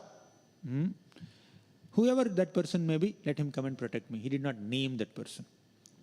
And how come he remembered this prayer suddenly? Gajendra was a pure devotee called Indradyumna Maharaj in his past life. Somehow, because of the curse of Agastya Muni, he became an animal, he became an elephant. So the Lord, out of his gratitude for receiving service from Indradyumna Maharaj, the Lord just reminded Gajendra of some prayer that he has learned, he has offered, he has memorized in his past life. So Gajendra could remember that prayer and he offered that prayer. Prabhupada writes in the purport, it's good to remember some prayers. It's good to remember some shlokas, as many kids are remembering Gita shlokas here.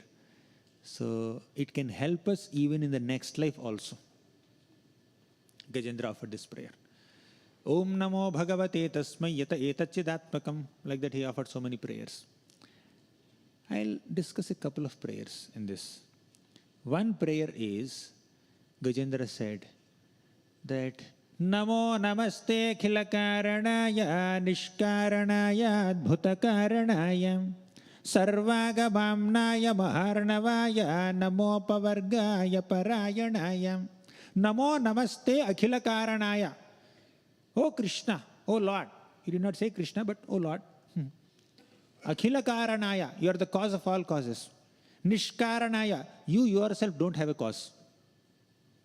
You cause all causes, but you are not caused by someone else or something else. Right? Krishna says in Bhagavad Gita, Name viduhu suraganaha prabhavam na maharshayaha aham adirhi devana maharshinam cha sarvashaha. I am the Adi, I am the origin of all devatas, all maharshis. They cannot understand me, but I understand everybody. Name viduhu suraganaha prabhavam na maharshayaha. So in this shloka, Gajendra is saying, Namo namaste akhila karanaya. You are the cause of all causes. Nishkaranaya. You yourself don't have a cause. Therefore, adbhuta karanaya. You are adbhuta karana. Wonderful cause of everything. Sarvagamamnaya maharnavaya namopavargaya parayanaya. Sarva agama amnaya maha arnavaya. Just like all rivers flow towards the ocean, similarly, all the spiritual paths flow towards their ultimate destination of Krishna. Krishna is that ocean. All the spiritual paths, whether it is Karma Yoga path or Jnana Yoga path or Bhakti Yoga path, they all culminate in Krishna. They are aiming to come to Krishna, but their approaches are a little different. Their realizations are also different. Morning, we were discussing one example. Take an apple. You see the apple with your eyes. Don't bring other senses in contact with that apple. You will only see it red color. Some ball, some object with red color. That's all. You touch that apple. You will feel whatever its temperature. You can't understand more than that. And you hear about that apple.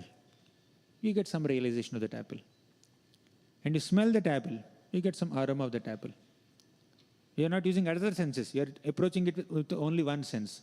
So with these four senses, eyes, nose, ears, touch, you are taking benefit of the apple only partially. Very, very minimal benefit you are getting. But when you eat the apple, when you taste that apple, when you put it in your mouth, you will get complete benefit, isn't it? Similarly, the Lord is same. When you approach the Lord through Karma Yoga, means through your work, you will approach Him to some degree, you will realize Him to a certain extent. You approach the Lord through Jnana Yoga, through your philosophical analysis and all. You will only realize His Brahman aspect, right? The Brahma Jyoti aspect. You approach the Lord through Dhyana Yoga. You will realize Him only as Paramatma. Dhyana. Dhyana avastita tadgatena manaso pashyantiyam yogino. So in Dhyana, they meditate on Paramatma and they only realize Paramatma feature. But if you approach Him with Bhakti, then you will realize Him completely. So either through Jnana Yoga or Dhyana Yoga, either Karma path, Jnana path or Dhyana path, Ashtanga path or Bhakti path, you are trying to approach the same Lord. But depending on your approach, you are realizing the Lord partially or completely. Right? Partial realization through other yogas, complete realization through Bhakti Yoga. Same apple. Approach with other four senses, you will get only partial benefit of it. Actually, very minimal benefit of apple. When you eat it, you will get full benefit. Similarly, when you approach the Lord with selfless, loving, devotional service, you will completely understand Him and appreciate Him and realize Him. That's why Bhakti Yoga is the best of all paths. Karma Yoga. Yoga means trying to connect with the Lord. Karma Yoga means trying to connect with the Lord through your activities. Right? But you may work for somebody, but you may not love that person. Bhakti Yoga means connecting with the Lord through love. You may work for someone, but you may not love that person. Means karma doesn't include bhakti, but bhakti includes karma. If you love someone, you will work for that person. Similarly, Jnana Yoga means trying to connect with God through Jnana, knowledge. You may know someone, but you may not love that person. But if you love someone, you are very eager to know more and more and more about him. Therefore, Jnana doesn't include bhakti, but bhakti includes Jnana. Dhyana, meditation, deep thinking. Dhyana Yoga means trying to connect with the Lord by meditation. You may think of somebody, but you may not love that person. But if you love someone, you always want to think about the beloved. So dhyan may not include bhakti, but bhakti includes dhyan. Therefore, bhakti includes karma, jnana, dhyana, all. But karma, dhyana, jnana may not include bhakti. Therefore, bhakti is the best of all paths. Clear? Sarvagamamnaya maharnavaya. That's why Gajendra is saying that, O Lord, you are the culmination of all paths. There are so many spiritual paths, karma path, jnana path, yoga path, dhyana path, bhakti path. So they ultimately reach you. Either through those paths, people may get partial realization or complete realization of you, but ultimately they are trying to realize you only. You are the objective. Fine. They end up in your Brahman. They may go to Vaikuntha, they may go to Goloka, they may go to some other planet, they may end up in Brahman. They may realize only Paramatma, but they are aiming you. Sarvagamamnaya maharnavaya namo apavargaya parayanaya. Namo apavargaya parayanaya. The Lord is the ultimate object of all who are aspiring for liberation. In this way, he glorified the Lord. Gunaranicchanna chidusmapaya tatkszobha vispurjita manasaya naishkarmya bhavena vivarjitagama swayam prakashaya namaskaromi. Further he said, Gunaranicchanna chidusmapaya. Little technical prayers. I think I'll go to the next one. So many shlokas. But next one is very important, very profound. 17th one. 8.3.17. In this shloka, Gajendra offered such a heartfelt prayer in great desperation. He didn't have the ability to handle this predicament, this difficulty anymore. He said, Madrik prapanna pashupasha vimokshanaya. You also want to recite? Madrik prapanna pashupasha vimokshanaya muktaya bhuri karunaya namolayaya swamshena sarvatanubhrin manasi pratita pratyagdrishe bhagavate brihate namaste. Madrik prapanna pashupasha vimokshanaya. Gajendra is saying, Madrik, people like me. Prapanna, who surrender unto you. People like me surrender unto you. Who is that person? Pashu. I am a Pashu. Gajendra said, of course he's a Pashu, he's an animal. But it's not just a prayer of Gajendra only, it's the prayer of everybody. Proper rights, no offense to anyone, but proper rights that anybody who is under the clutches of material mode, Sattvagun, Rajogun, Tamogun, is a Pashu only.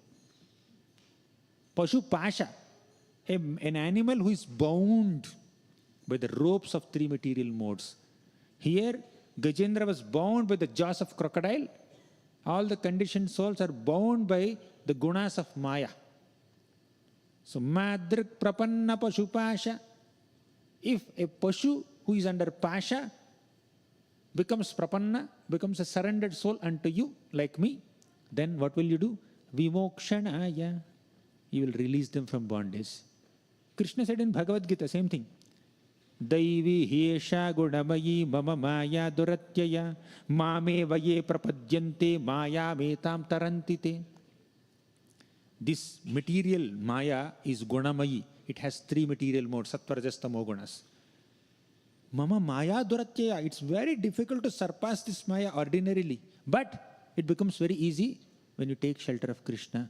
Mame vaye prapadyante maya metam tarantite. Take my shelter, Krishna's shelter, and we'll be relieved from Maya.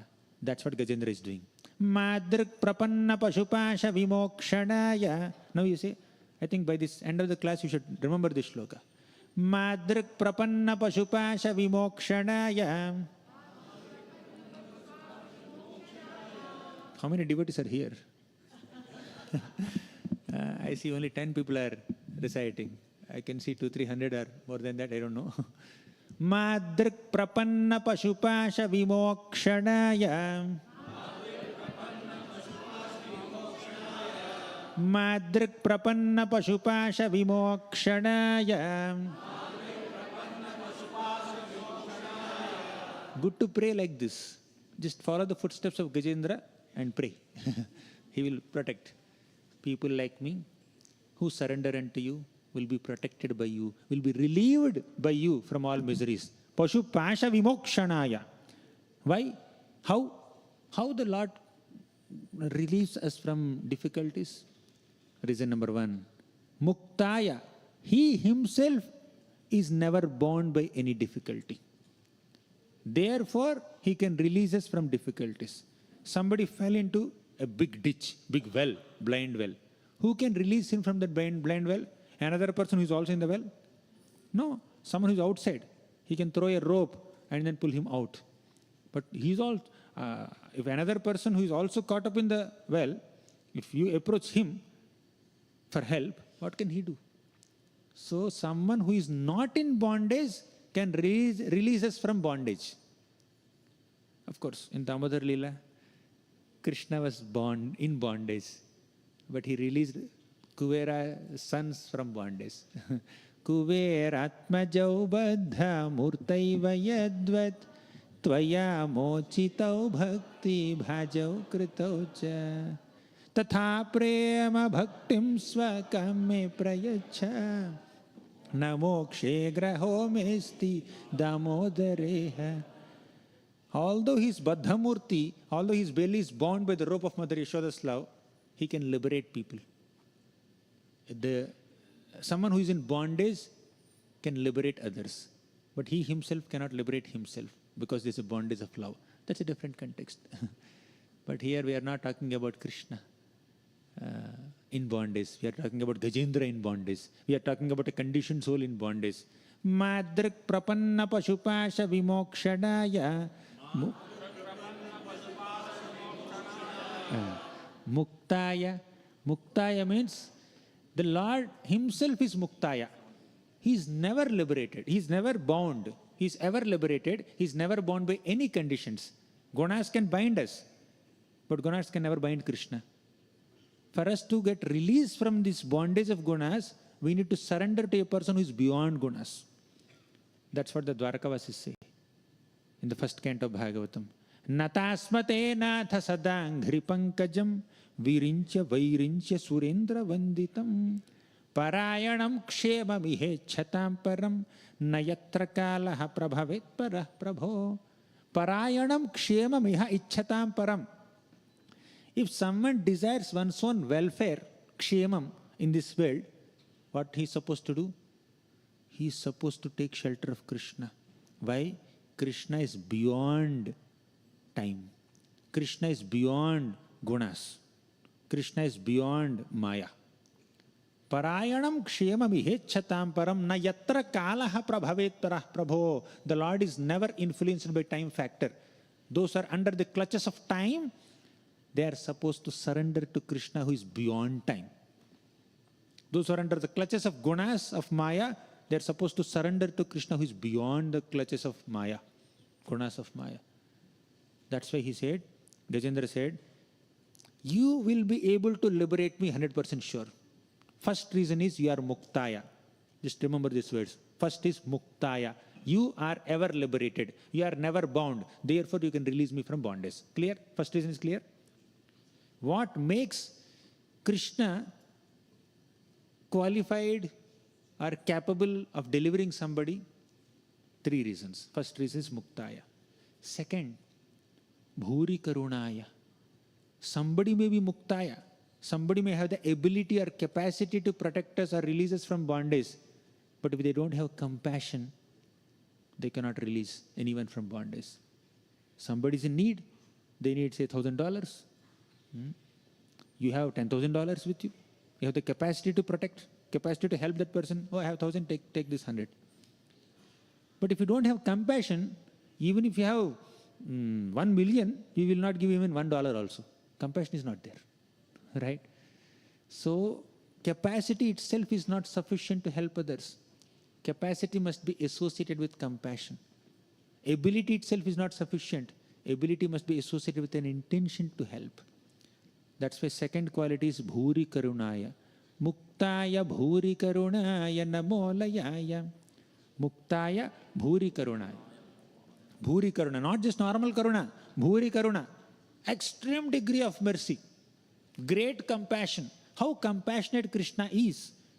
Uddhava says in the 3rd canto of Bhagavatam, he says, Ahobakiyam stanakalakutam jighamsayapaya yadapya sadhvi lebhe gatim dhatruchitam tatonyam tam kamvadayalum sharanam rajema. A witch, a Rakshasi, came with a malicious intention to kill Krishna by feeding him poisonous milk. But Krishna gave her the position of a motherly nurse in the spiritual world. How compassionate Krishna is. Can there be anybody who is more compassionate than Krishna? Kamvadayalum sharanam rajema. Who is that person who is more compassionate than Krishna, to whom I have to surrender? No. No one. I cannot find anybody else. So, take shelter of Krishna. Padbhyam bhakta hridistabhyam vandyabhyam loka vanditaih angam yasyaha samakramya bhagavanapi tatstanam yatu dhanyapi sasvarga bhavapa janani gatim Krishna bhuktastanakshiraha kimugavo numataraha. If Krishna has given the position of a motherly nurse to Putana in the spiritual world, what position or what boon does Krishna give to all the gopas, all the gopis and cows of Vrindavan who lovingly offered him milk without poison? What is reserved for them? If Putana gets motherly position in the spiritual world, what about them? You cannot imagine the kind of mercy they will get. That's the extent to which Krishna can show mercy on people. Aghasur came with a malicious intention to kill all the Vrajavasis. First he wanted to kill all the Gopas. When Gopas die, their parents, the gopis, the elderly Gopas and Gopis will die. He wanted to kill all the calves. When the calves are killed, then all the mothers, cows will die. That's how our Aghasur wanted to wipe out entire Vrindavan community. But what did Krishna do? He gave him liberation. Okay, take liberation. Who else can be more merciful than Krishna? Krishna is generally very merciful. In Vrindavan, he is even more merciful. Whenever a devotee is in difficulty, the Lord will come. Bhakta paya bhujanga garudamani trailokya rakshamani gopi lochana chatakam budamani saundarya mudramani yah kantamani rukmini ghanakucha dvandvaika bhushamani shreyo deva shikhamanir dishatuno Gopala Chudamani Bhakta Paya Bhujanga Garudamani. Whenever the devotees are in trouble, immediately the Lord will come, sitting on the back of his Garuda. Trailokya Rakshamani. In the 3 worlds, wherever his devotees are there, if they are undergoing some troubles, Krishna will come to protect. That is Krishna's capacity. Krishna's compassion, not just capacity, compassion also. So, Gajendra said, Muktaya Bhuri Karunaya Namolayaya. You are Muktaya. You have the capacity to protect us. You are also Bhuri Karunaya. You have great compassion to protect us. No one can be more compassionate than you. He Gopalaka, he Kripa Jalanidhe, he Sindhu Kanyapate, he Kamsantaka, he Gajendra Karuna, Parina, he Madhava. He Ramanuja, he Jagatraya Guru, he Pundarika Kshamam, he Gopi Jananatha Palaya Param, Janami Natvam Vina. He Gopalaka. Krishna, you are a cowhead boy. Kripa Jalanidhe. Kripa Jalanidhi means Krishna is a reservoir of all kripas. He Gopalaka, he Kripa Jalanidhe, he Sindhu Kanyapate. You are Sindhu Kanyapati. Who is Sindhu Kanya? Lakshmi Devi, because she appeared from the Sindhu, milk ocean. He Sindhu Kanyapate, he Kamsantaka, you are the killer of Kamsa. Gajendra Karuna, you delivered Gajendra. Parina he Madhava, protect me also. If the Lord can liberate Gajendra, if the Lord can liberate Putana, if the Lord can liberate Aghasur, will the Lord not liberate a struggling sadhaka? He will protect us, definitely. And ultimately, devotee's aim is not liberation, by the way. The devotee's aim is to be reinstated in one's original constitutional position as servant of Krishna, lover of Krishna. That's the aim of a devotee. Liberation, who wants? Devotee doesn't want. Mukti Devi comes and folds her hands. Can you please accept me, my dear devotee? No, I don't want. Doors are closed. Devotee doesn't want liberation also. Even the Lord gives liberation. 4 types of personal liberation, not even impersonal liberation. Devotee will not accept. Salokya sarishti samipya sarupyaikatvam diyamanam na grihananti vina mat sevanam janaha. Salokya, liberation, is a personal liberation where you get to enter the same planet as the Lord. Salokya. Sarupya, same form as the Lord. Samipya, being very close to the Lord. Sarishti, same opulences like the Lord. Aikatvam, impersonal liberation. Diyamanam na grihananti, even if the Lord personally offers these liberations to a devotee, the Lord doesn't, devotees don't take it because they want service. But sometimes, circumstantially, when a devotee is caught up in some trouble, devotee may specifically request the Lord to liberate him from that specific difficulty. That's what Gajendra is doing now. So, why will the Lord liberate? How will the Lord liberate? What are his qualities to protect a devotee? 1, Muktaya. 2nd, Bhuri Karunaya. 3rd, you can see the next line. 3rd, no. 3rd, in the 2nd line, you see the 3rd line. 3rd point. Namo Alalaya. Muktaya Bhuri Karunaya Namo Alayaya. What is this Alayaya? The Lord is completely aware of our situation. Somebody may have the capacity to protect us, somebody may have the compassion to protect us, but they are not even aware that we need some help. Right? We need some help. We are not communicating it. Even if we are communicating it, they are somewhere else. They are kind, generally. They are able. They have the ability also. The other example, they have $10,000. They are very kind also. But they don't know that you need some $100. They don't know. How will they help? But the Lord is completely aware of devotee's situation. Wherever the devotee may be, the Lord is aware. Oh, this devotee is in need. How the Lord becomes aware of the devotee situation? The second 2 lines you can see. Swamshena sarvata nubhrin manasi pratita. Swaamsha. By his own personal expansion as Paramatma, he stays within the hearts of every living being, every embodied being. Swaamshena sarvatanubhrin. Sarva means all, tanubhrin means embodied living beings.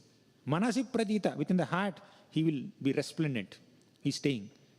Even if the living being commits such sinful activities and abominable activities and takes birth as worm in stool also, Krishna will not leave that person. Who else can be more kind? You have rejected me. You entered this species of worm in stool or ants or insects. I will not be with you. No. Krishna enters the heart of that living being. Who else can be more closer to us than someone who is living within our hearts? Krishna is there right within the heart. Krishna is there right inside our hearts, and he is the closest person. We may think this friend is very close to me, this devotee is very close to me. Yeah, they may be close, but they can't be as close as Paramatma. The more we perform bhakti, the more we realize and acknowledge the existence of Paramatma in our hearts and hear his voice. He's constantly guiding us. Dadami buddhi yogam tam yena mamupayanti te. He's giving us that buddhi. He's giving us that guidance by which we come closer to him. That's what Paramatma is doing. Swamshena sarvatanubhran manasi pratita pratyagdrishe bhagavate brihate namaste. You are staying within the hearts of all living beings. O Lord, please protect me. You have 3 qualities. What is quality number 1? Muktaya. He has the capacity to protect us. 2nd, he has the compassion to protect us. 3rd, he has awareness. He is cognizant. You want to remember it easily? CCC. We know 1 CC, Chaitanya Charitamrita. This is CCC. C cube. He has the capacity, He has the compassion and He has the cognizance to protect all of us. He's aware of our situations.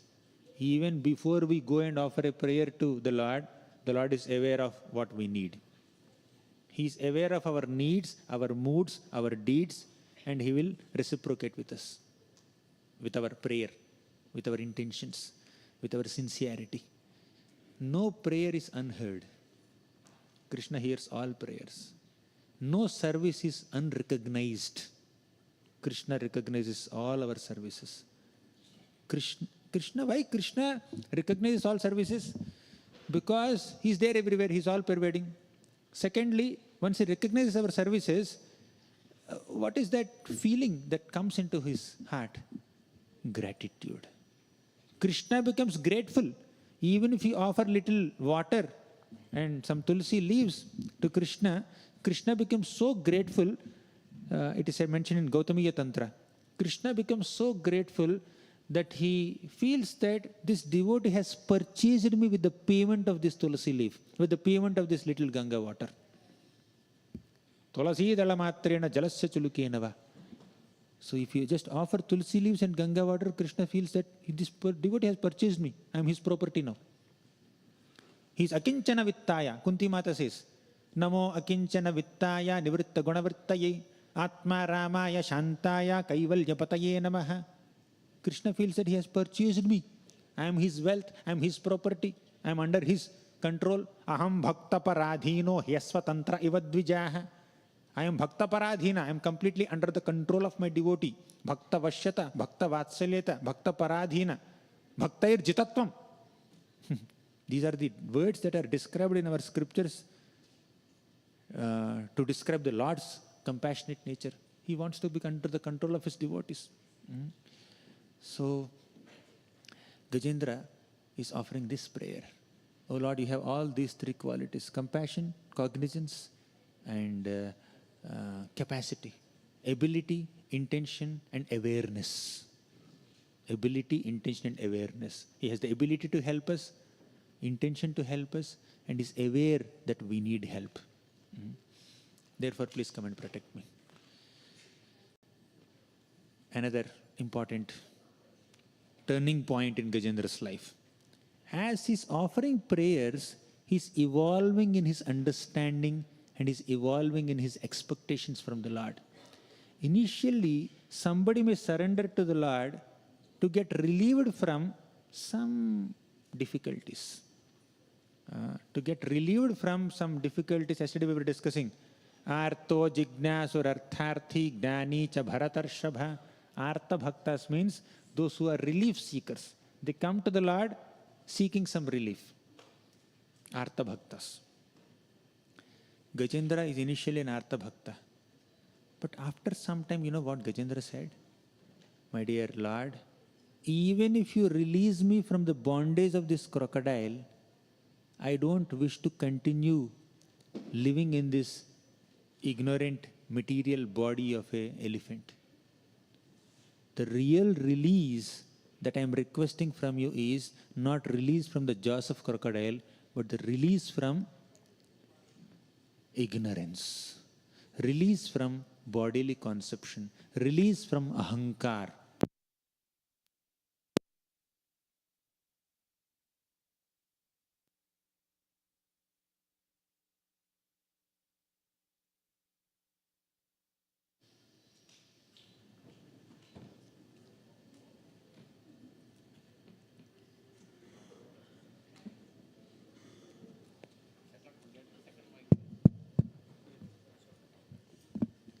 Hare Krishna.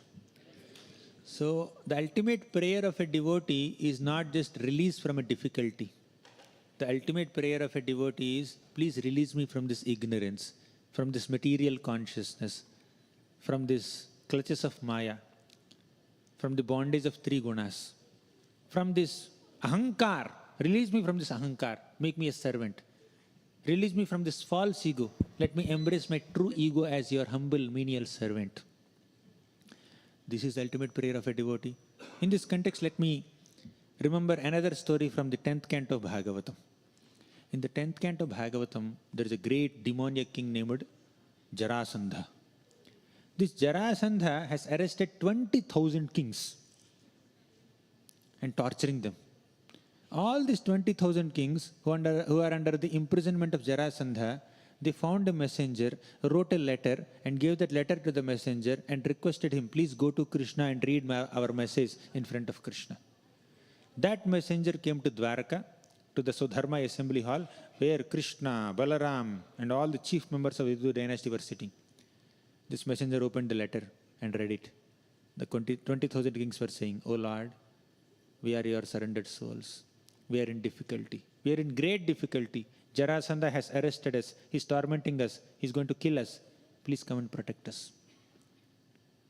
Then Krishna went to Indraprastha, to cut the long story short. He went to Indraprastha, took Bhima and Arjun with him, disguised himself as a Brahmana, and also asked Bhima and Arjuna to disguise themselves as Brahmanas, and as 3 Brahmanas, they went to Jarasandha and begged for a fight. And Jarasandha agreed to fight. With whom? Not all 3, only one, Bhima. And Krishna directed Bhima to kill Jarasandha. He taught him the way to kill Jarasandha. And you know how Bhima has killed Jarasandha. After Jarasandha was killed, Krishna went in front of these 20,000 kings. He released them. He gave them good clothes.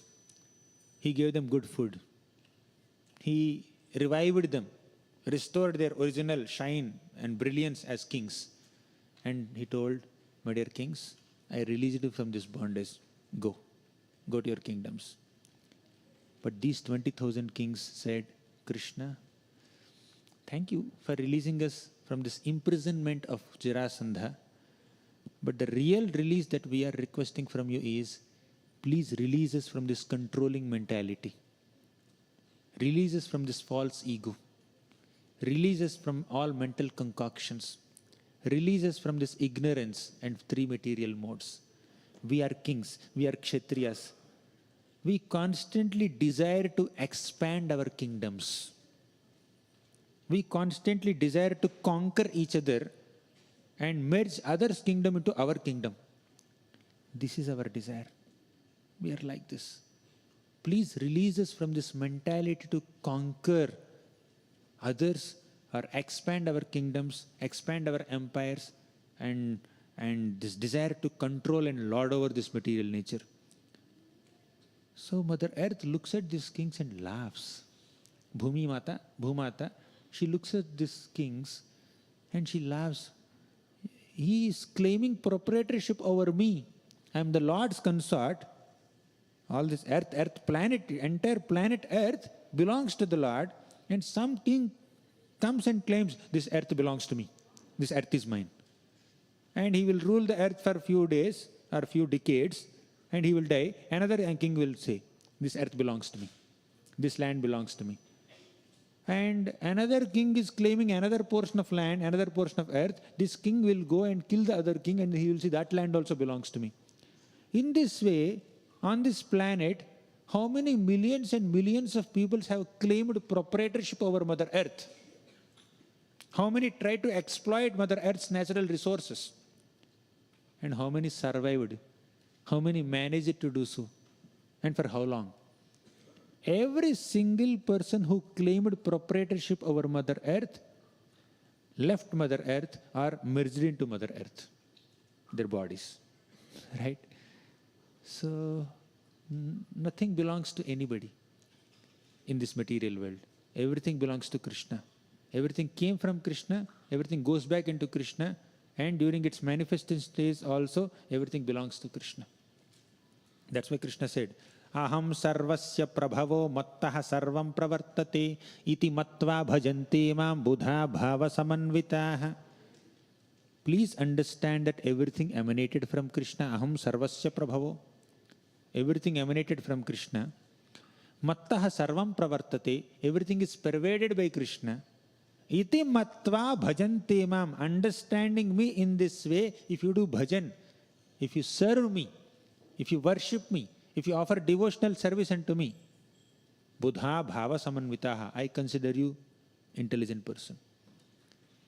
And not only engaging your buddhi in Krishna, but also developing bhava for Krishna. Buddha bhava samanvita. So this 20,000 kings said, "O Lord, you released us from this imprisonment, but even after coming out of this prison, we are still under the prison only." What is that prison? The prison of Maya, the prison of controllership, the prison of lording over this material nature, the mentality of lording over this material nature. As long as we have this contaminated consciousness to lord over this material nature, or ignorance or false ego, so many false identities. I'm the proprietor, I'm the master, I'm the enjoyer, I'm the creator, I'm the controller. We are in bondage. Pashu pasha. That is pasha. You may think that I am controlling someone. But who thinks that one is he is controller? One who is controlled by Maya thinks that I am a controller. Only that person who is under the control of Rajogun, Tamogun, thinks that I am controlling something. Nobody can control anything. Krishna is the supreme Ishvara. He is the supreme controller. Even if someone manages to exercise one's control over few people or few things, that's only for short amount of time. Nobody can perpetually be a controller, supreme Ishvara. Impossible. So the 20,000 kings arrested by Jarasandha prayed like this. Similarly, Gajendra also prayed. Gajendra prayed that, "O Lord, even after you release me from this bondage of this crocodile, I don't want to live in this animal body, this elephant body. Release me from this ignorance. That's the real liberation that I want. Liberation from ignorance, liberation from controllership mentality." Now, in his prayers, Gajendra also said one more thing. Sakama bhaktas, are people who worship Krishna or approach Krishna with a desire, with a specific desire for a specific result.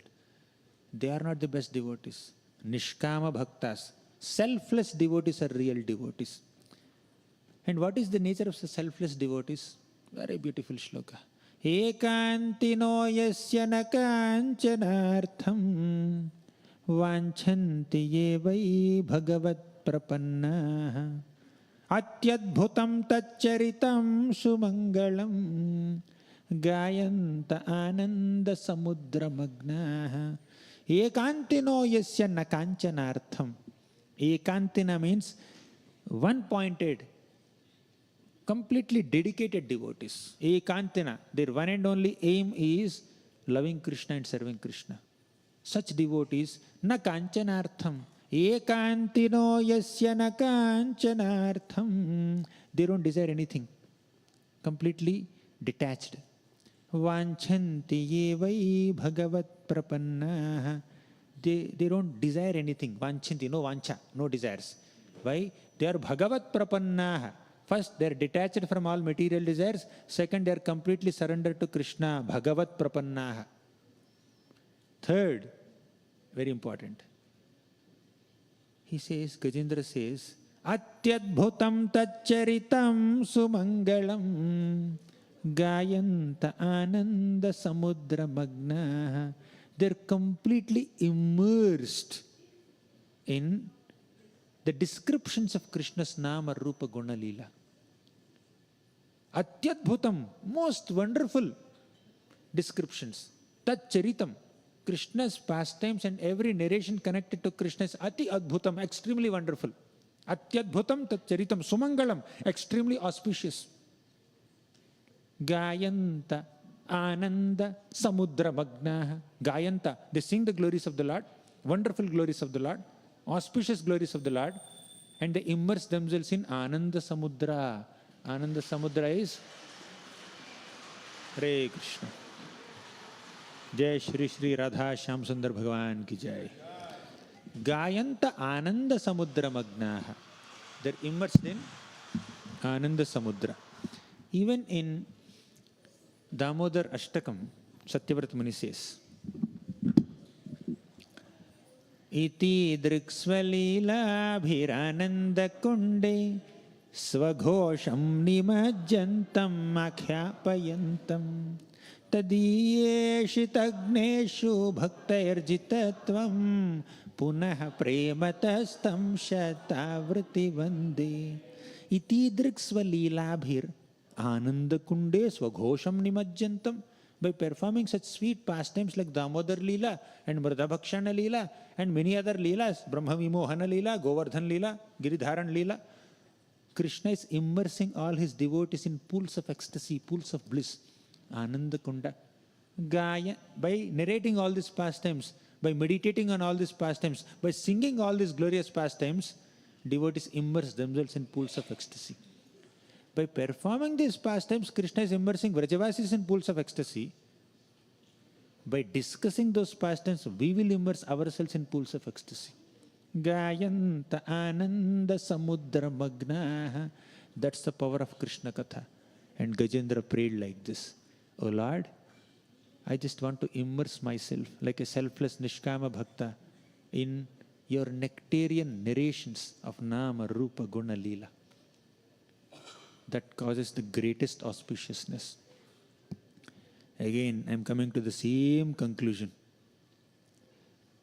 The most effective way of dealing with any reversal is to absorb your minds in Krishna's Nama, Rupa, Guna, Leela. It is only Hari Katha, Krishna Katha, narrations of Krishna's pastimes and qualities and activities and names that will help us transcend all the tribulations and temptations of this material world. The material world offers so many tribulations and temptations to all of us. To protect us from all these allurements and difficulties, just take shelter of Krishna by discussing Krishna Katha.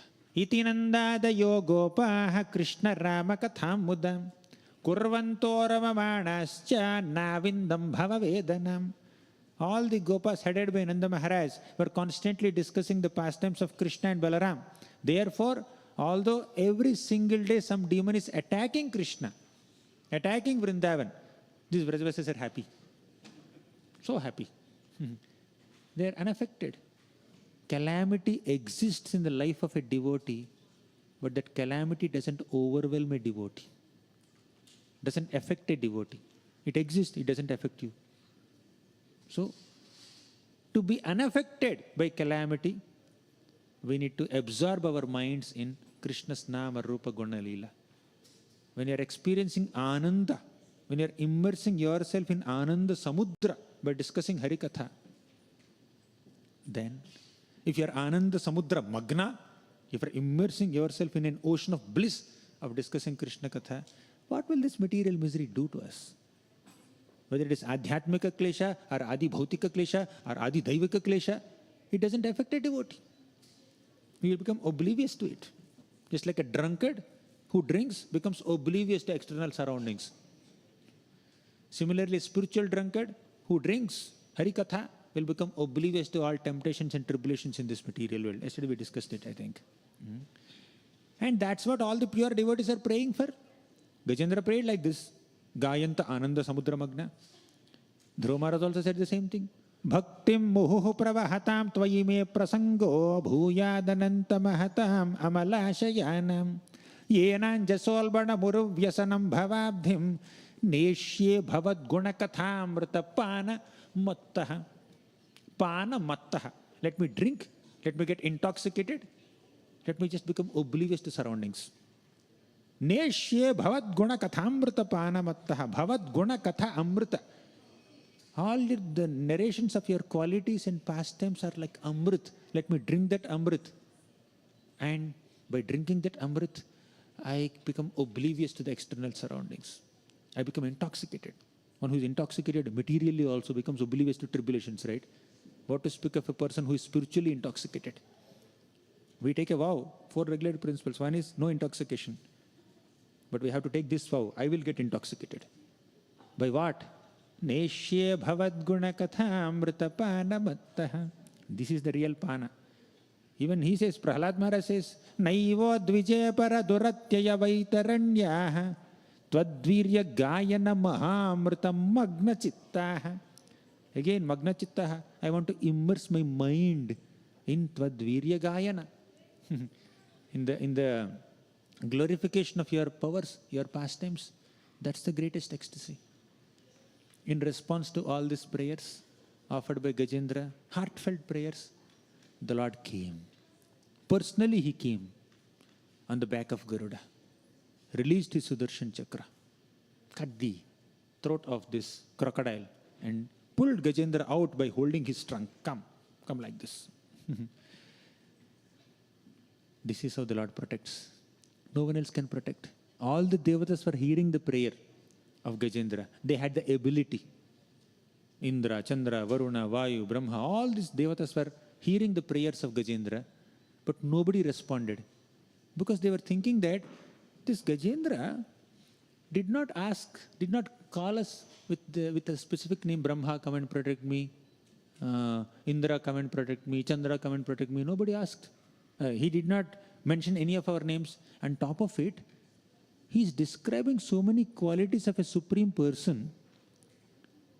All these qualities exist in Lord Hari, not us. And on top of it, he minimized our position also in his prayers. How?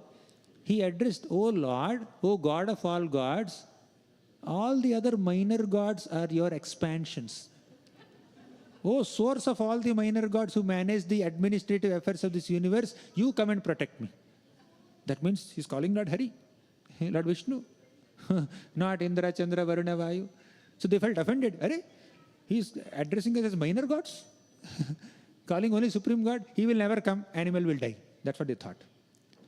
To think that Krishna will not protect his devotee is a great offense.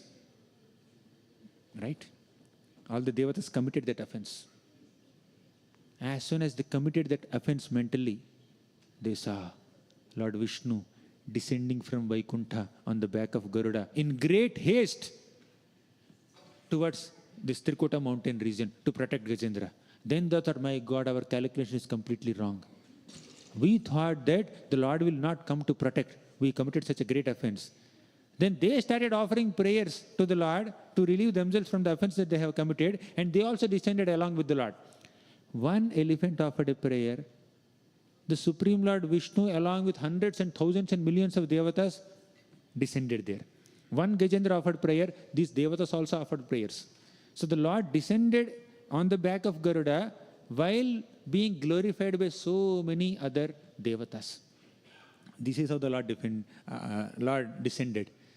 See, to protect one Gajendra, all the gods are there, all the devatas are there, Lord Vishnu is there in the sky. Everybody is offering prayers, reverential prayers. When we encounter a calamity or a reversal, let's not doubt the integrity of Krishna. Let's not doubt the intentions of Krishna.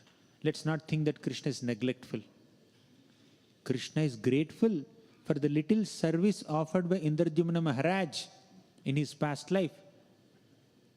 The Lord reminded the prayer that he has memorized in the past life now when he became Gajendra. And in response to that prayer, he came. See, he only gave. It's like the invigilator in an exam gives a slip. You take this textbook and write. You don't know the answer, right? You write this. And he will put the marks and pass. You see? That's cheating, right? The Lord is greatest cheater. Match fixing, right? The Lord is expert in match fixing also. He only reminded, you offer prayer to me, I will come in response to that prayer. The Lord came to protect Gajendra.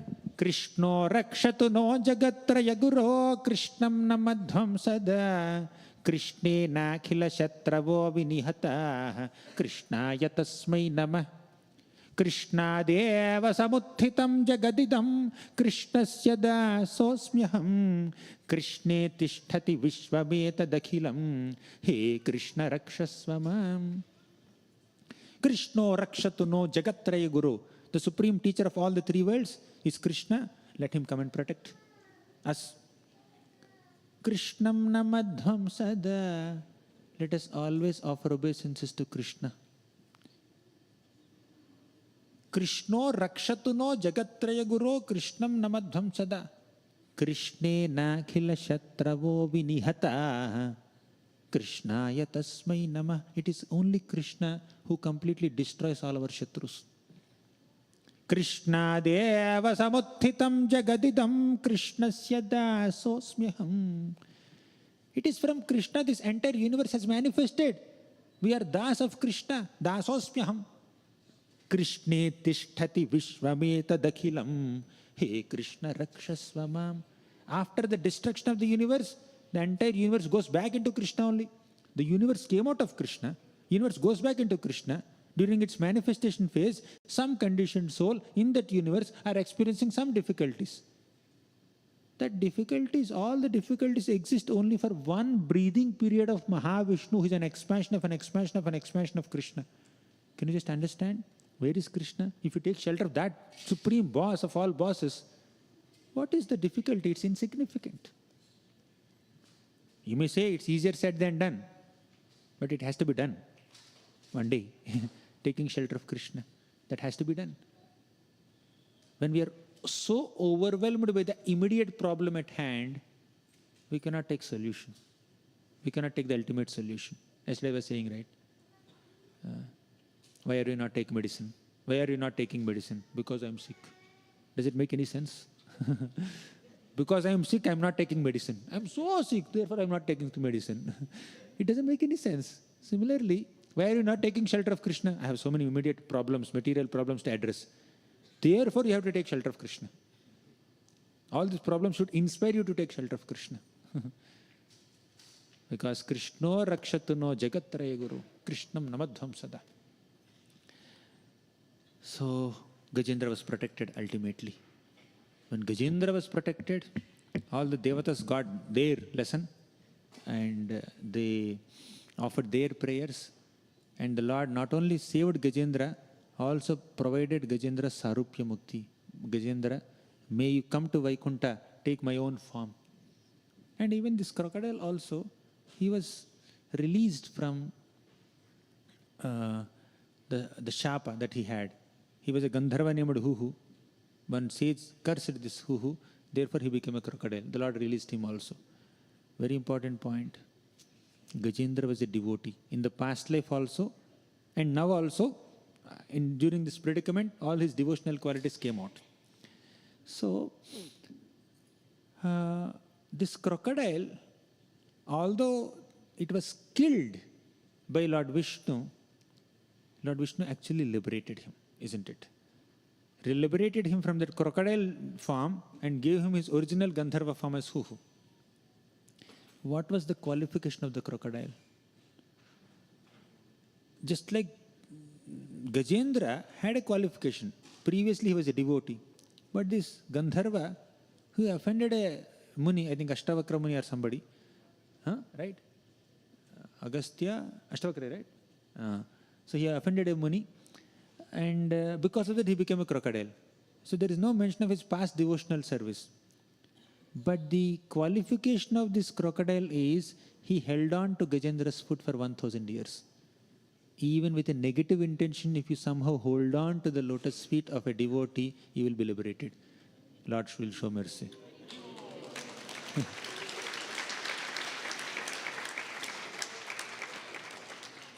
Even with a negative emotion, if somebody constantly thinks of Krishna, they will be liberated, right?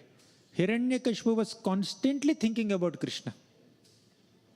He is 100%, 24/7 Krishna conscious. But with anger. Shishupal was 24/7 Krishna conscious, but with hatred, envy. Then Kamsa was 24 hours Krishna conscious, but with fear. But even with all these negative emotions, these people were Krishna conscious and Krishna liberated them. Similarly, for good reason or bad reason, somehow or the other, if you come in contact with a devotee, that should only uplift us spiritually.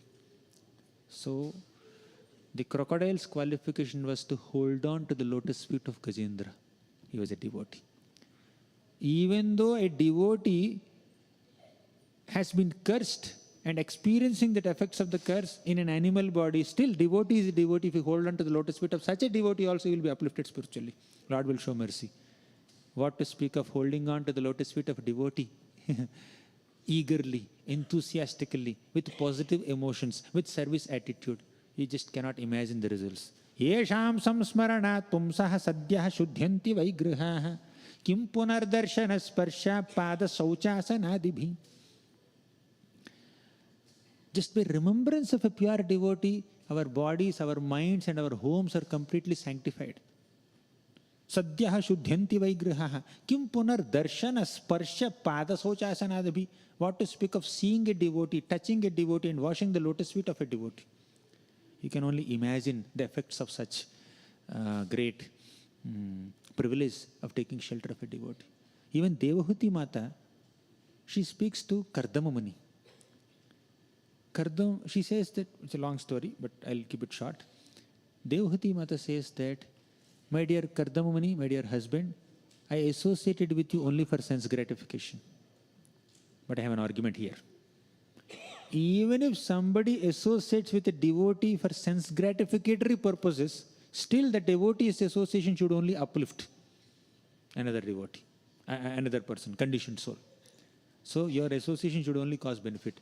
That's the effect of sadhu sangha. Even with a negative intention, somebody approaches a devotee only causes good for that other person. What is the qualification of Kaliya? Kalyanak. Kaliya was envious of Krishna. Kaliya was trying to kill Krishna. But still, Kaliya got the greatest privilege of embracing Krishna, hugging Krishna like this for one muhurta. Kaliya just completely arrested Krishna in his coils. Completely. Bound him. One muhurta. Did you ever embrace Krishna for 48 minutes continuously? If somebody offers you a proposal, will you deny it? So you can embrace Krishna for 48 minutes continuously. No problem. Krishna will not go anywhere. Kaliya got embrace of Krishna. And after that 48 minutes of embrace, Krishna jumped onto the head of Kaliya. And Kaliya has hundreds of heads, 1,000 heads. Every single head was touched by the divine lotus feet of Krishna, bathed with the dust from the lotus feet of Krishna. So Kaliya got dust from the lotus feet of Krishna. Kaliya got the embrace of Krishna. Kaliya got to be with Krishna for such a long time during this fight. Still, Krishna showed his real mercy only after Kaliya's wives prayed for him. Nagapatnis came and offered prayer to Krishna. Krishna, please show some mercy on my husband, or on her husband, Kaliya. Then Krishna showed mercy. Even if you get dust from Krishna, even if you get embrace of Krishna, without a devotee's prayer, Krishna will not show his real mercy. Right? Even with the negative intention, if you hold on to the lotus feet of a devotee, Krishna will show some mercy. Therefore, never try to have a direct connection with Krishna. Let's always go through devotees. Right? Surrender to devotees, service to devotees. Love, affection for devotees will take us closer to Krishna. Direct approach towards Krishna is not as great as approaching Krishna through devotees. And the best way to associate with devotees is to discuss Krishna Katha with them, to hear Hari Katha from them. That's what devotees are, those people who are constantly absorbed in singing the glories of the Lord. Gayanta ananda samudra magna ekantino yasya na kanchanartham vanchanti yevai bhagavat prapanna. We discussed it just now. Atyadbhutam tacharitam sumangalam gayanta ananda samudra magna. Take shelter of such a devotee who is immersed in Harikatha, who has great appreciation for Krishna's Nama, Rupa, Guna, Leela, who is dedicated to serving the Lord. Taking shelter of such a devotee will purify us, really. And those who are glorifying the Lord and spreading the glories of the Lord are the most benevolent benefactors of the entire society, as the gopis revealed in their Gopi Gita. Tava kathamritam tapta jivanam kavibhiriditam kalmashapaham shravanamangalam shrimadatam bhuvi grinanti ye bhurida janaha. Tava kathamritam, the nectarian narrations of Krishna's Nama, Rupa, Guna, Leela, they are tapta jivanam. They are the real life-inducing nectar for all those people who are suffering in this material world. Tapta means one who is experiencing reversals and miseries. Jivanam, life-inducing nectar for such suffering souls is Krishna Katha. Kavibhiriditam kalmashapaham. Even great kavis also glorify Krishna Katha. They completely wash away all contamination, kalmashapaham. Shravana Mangalam. Hearing Krishna Katha causes the greatest auspiciousness. Right? Ekantino yasyana kanchanartham vanchanti yavai bhagavat prapannaha atyadbhutam tacharitam sumangalam. Gajendra said. Gopis are also saying the same thing. Shravana Mangalam Srimadatam Bhuvi Grinanti Ye Bhurida Jana. The real auspiciousness in our lives is caused by hearing Krishna Katha in the association of devotees. There is no other privilege or fortune which is superior to this. This is the greatest fortune. By Srila Prabhupada's grace, we are all here sitting in this country discussing Gopi Gita, 10th canto Bhagavatam, Gajendra's prayers, and Krishna Katha, all by Prabhupada's grace. We are eternally grateful to him and hold on to his lotus feet. That becomes our entry, that becomes our ability and eligibility to become an object of Krishna's grace.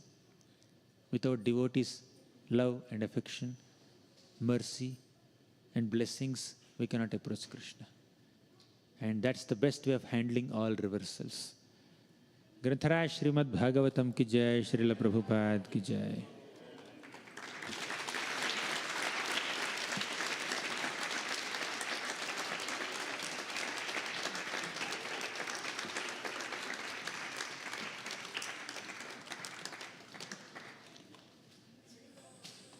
Should we take questions or no time?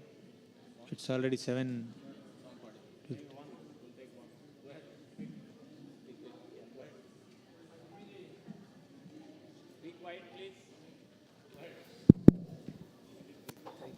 Swamiji, thank you for the great Katha.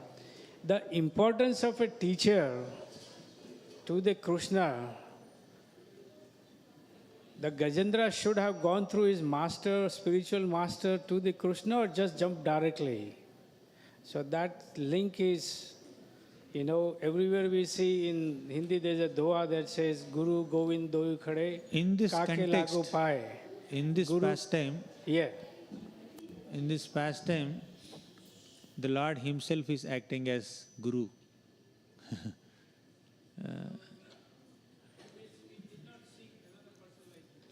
We have to. Gajendra's case is different. The Lord inspired Gajendra to offer prayer and the Lord responded to that prayer. But we have many gurus around. Okay. Okay, thank you very much. Hare Krishna.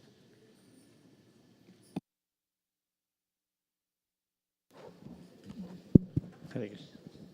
So let's again thank Gauranga Darshan Prabhu with a loud